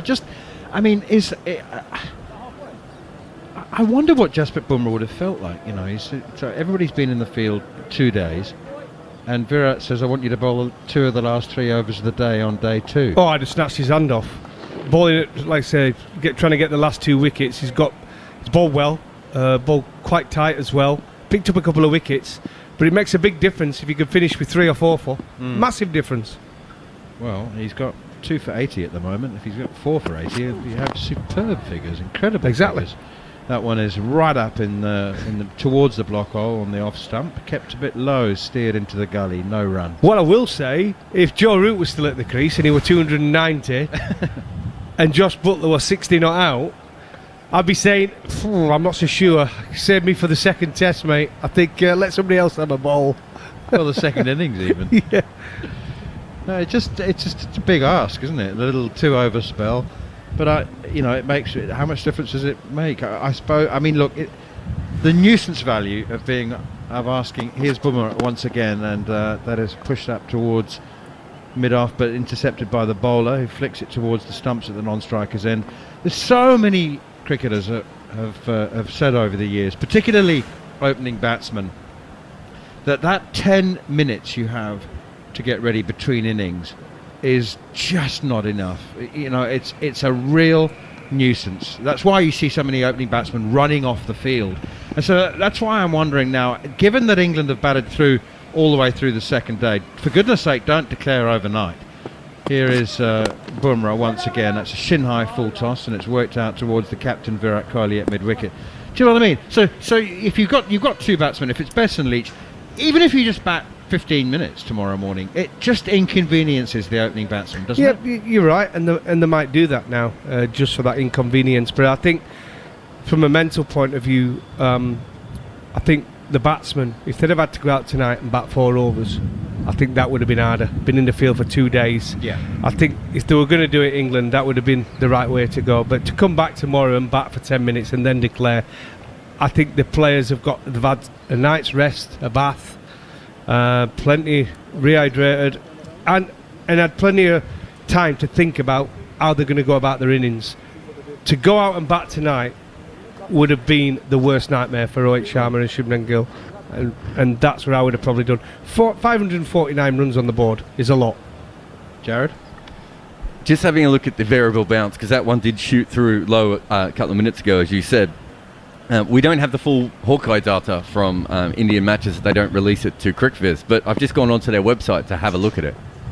Here's Ashwin. He's bowling his 50th over of the innings, pushed out by Leach defensively on the leg side. So I have to kind of hack it a little bit. So I looked at Dom Bess's figures, and if you look at just Dom Bess, he's faced, I would say, about 8 or 9 of his 70 balls that have had variable bounce. Ashwin to Leach, again pushing to cover, no run. So generally, if you look at a pitch, balls on a certain line should be red or blue. So they should be blue, they should be hitting the stumps, or red because they should be bouncing over. But they're scattered. And there's some really full ones that have bounced over and some very short ones that haven't. So it's certainly variable bounce is starting to come in. And this is with the old softball. Ashwin again over the wicket to Leach, and there's no run. We'll just keep that between ourselves, shall we? The fact that you're hacking into somebody's website. We Let's wouldn't not tell want you- anyone. Let's not broadcast that. When I meant hack, I meant I had to think more of a life hack.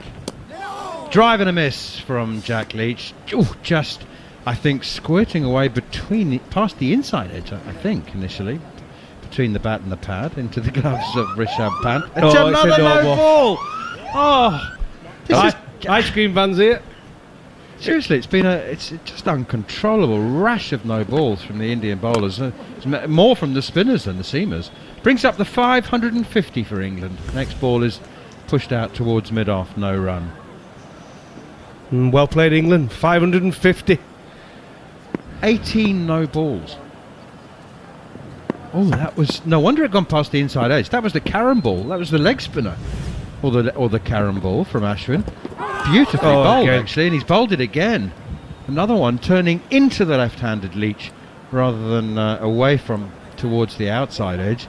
Beautifully bowled from Ashwin. Well, he's getting more spin bowling that one. If I was him, that's what I'd be doing. It's a leg spinning carom ball because it's delivered with the carom flick action.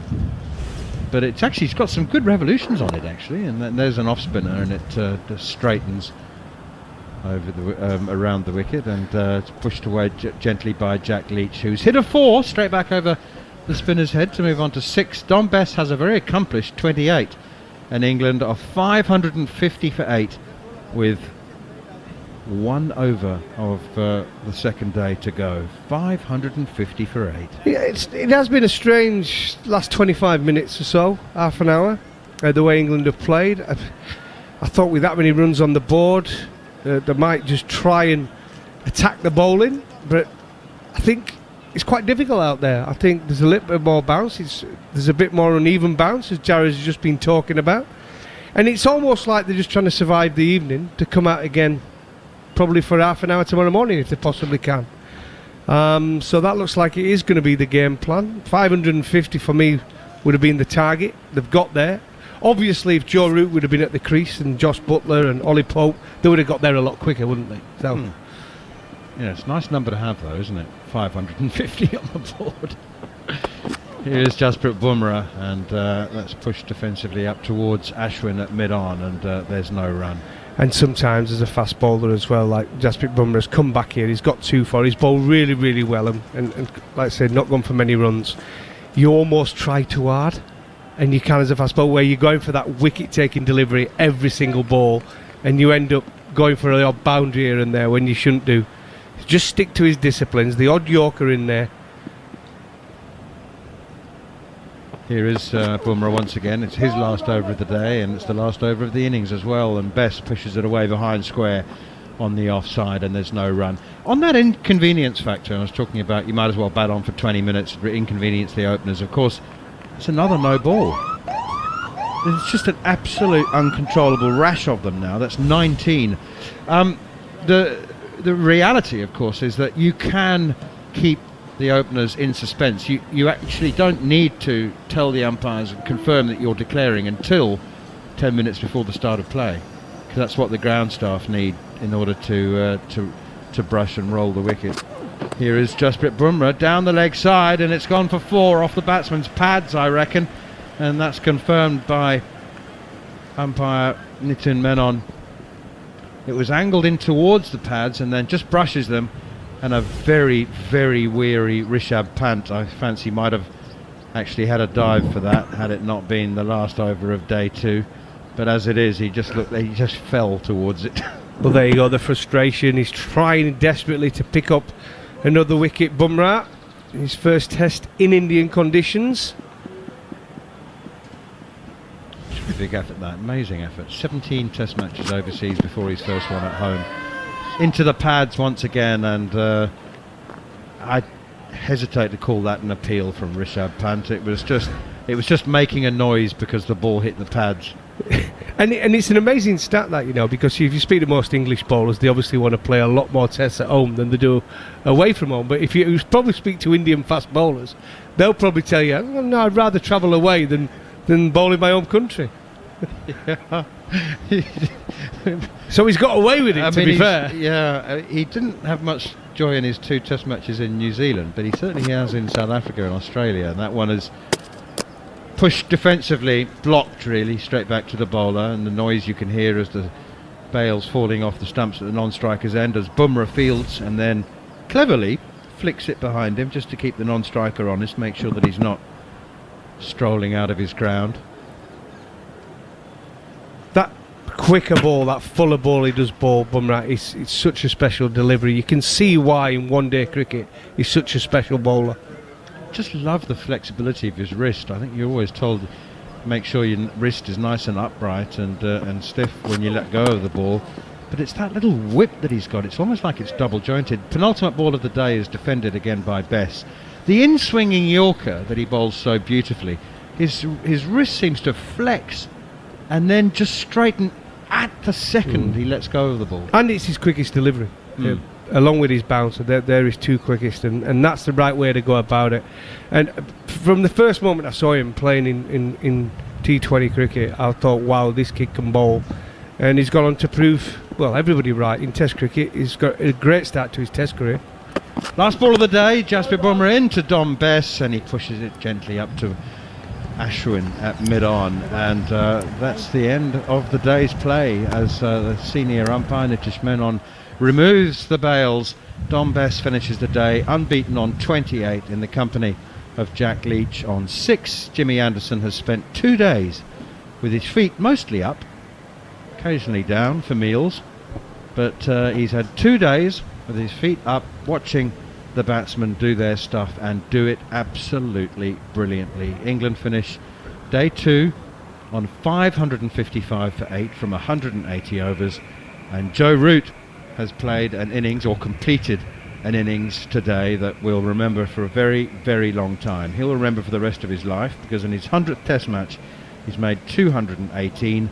Ben Stokes was all fire and brimstone and excitement and entertainment. He was everything that everybody loves about Ben Stokes today in making 82, and there were 30s for Ollie Pope, Jos Buttler, and Dom Bess finishes the day on 28.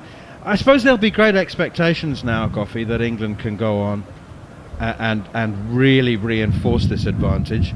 I mean, they couldn't ask for much more on the first 2 days, but anybody who loves English cricket and expects victory to just fall naturally into place now, it needs to be corrected. Well, it's not going to be easy, but like anything, you mentioned there, Jimmy Anderson and Jofra Archer have been able to put the feet up and relax and wait for their opportunity to bowl. The big thing is winning the toss. When you do go to India, Pakistan, Sri Lanka, winning the toss is so important.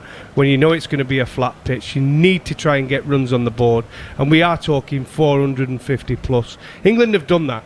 They're 555 for 8. They've got the bowlers to trouble India. I mean, you only have to look at Jimmy Anderson, 606 wickets.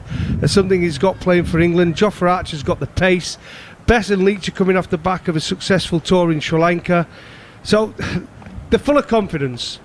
But will it be interesting to see what England do overnight, whether they do declare tomorrow morning or whether they bat on for half an hour or so, or until they all out. But I'll tell you one thing you've got to give credit to India's seamers. I thought Ishant Sharma and Jasprit Bumrah today have showed what you need to bowl in Indian conditions, and that's a huge heart.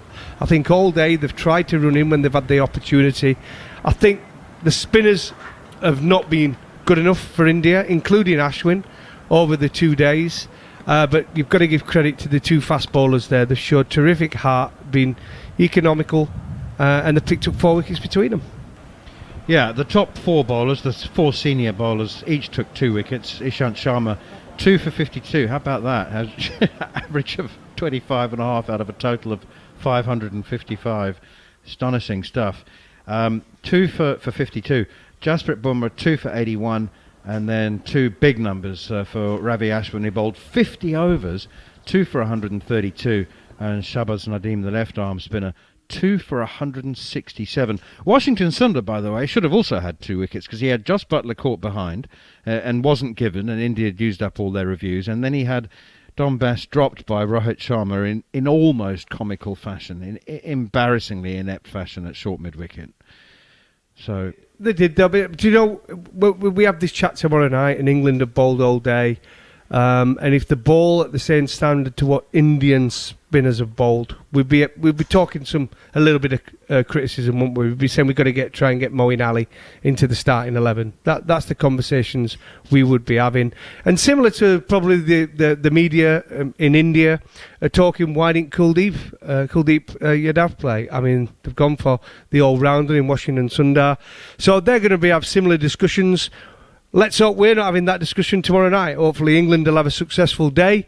The spinners will bowl well, the seamers will bowl well, and we're going on to a successful test match.